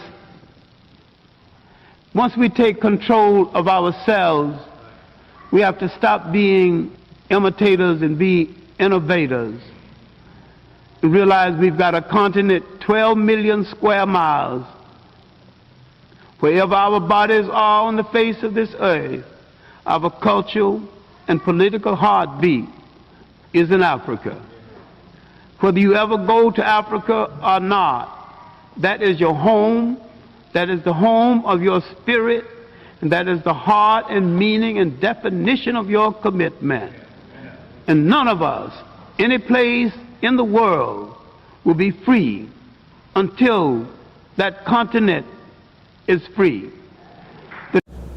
The Mossi warrior clan was created because myself and others like Brother Nahisi saw a need for a young African group to analyze information concerning the African phenomenon with no bias, with rigor, and with scholarship.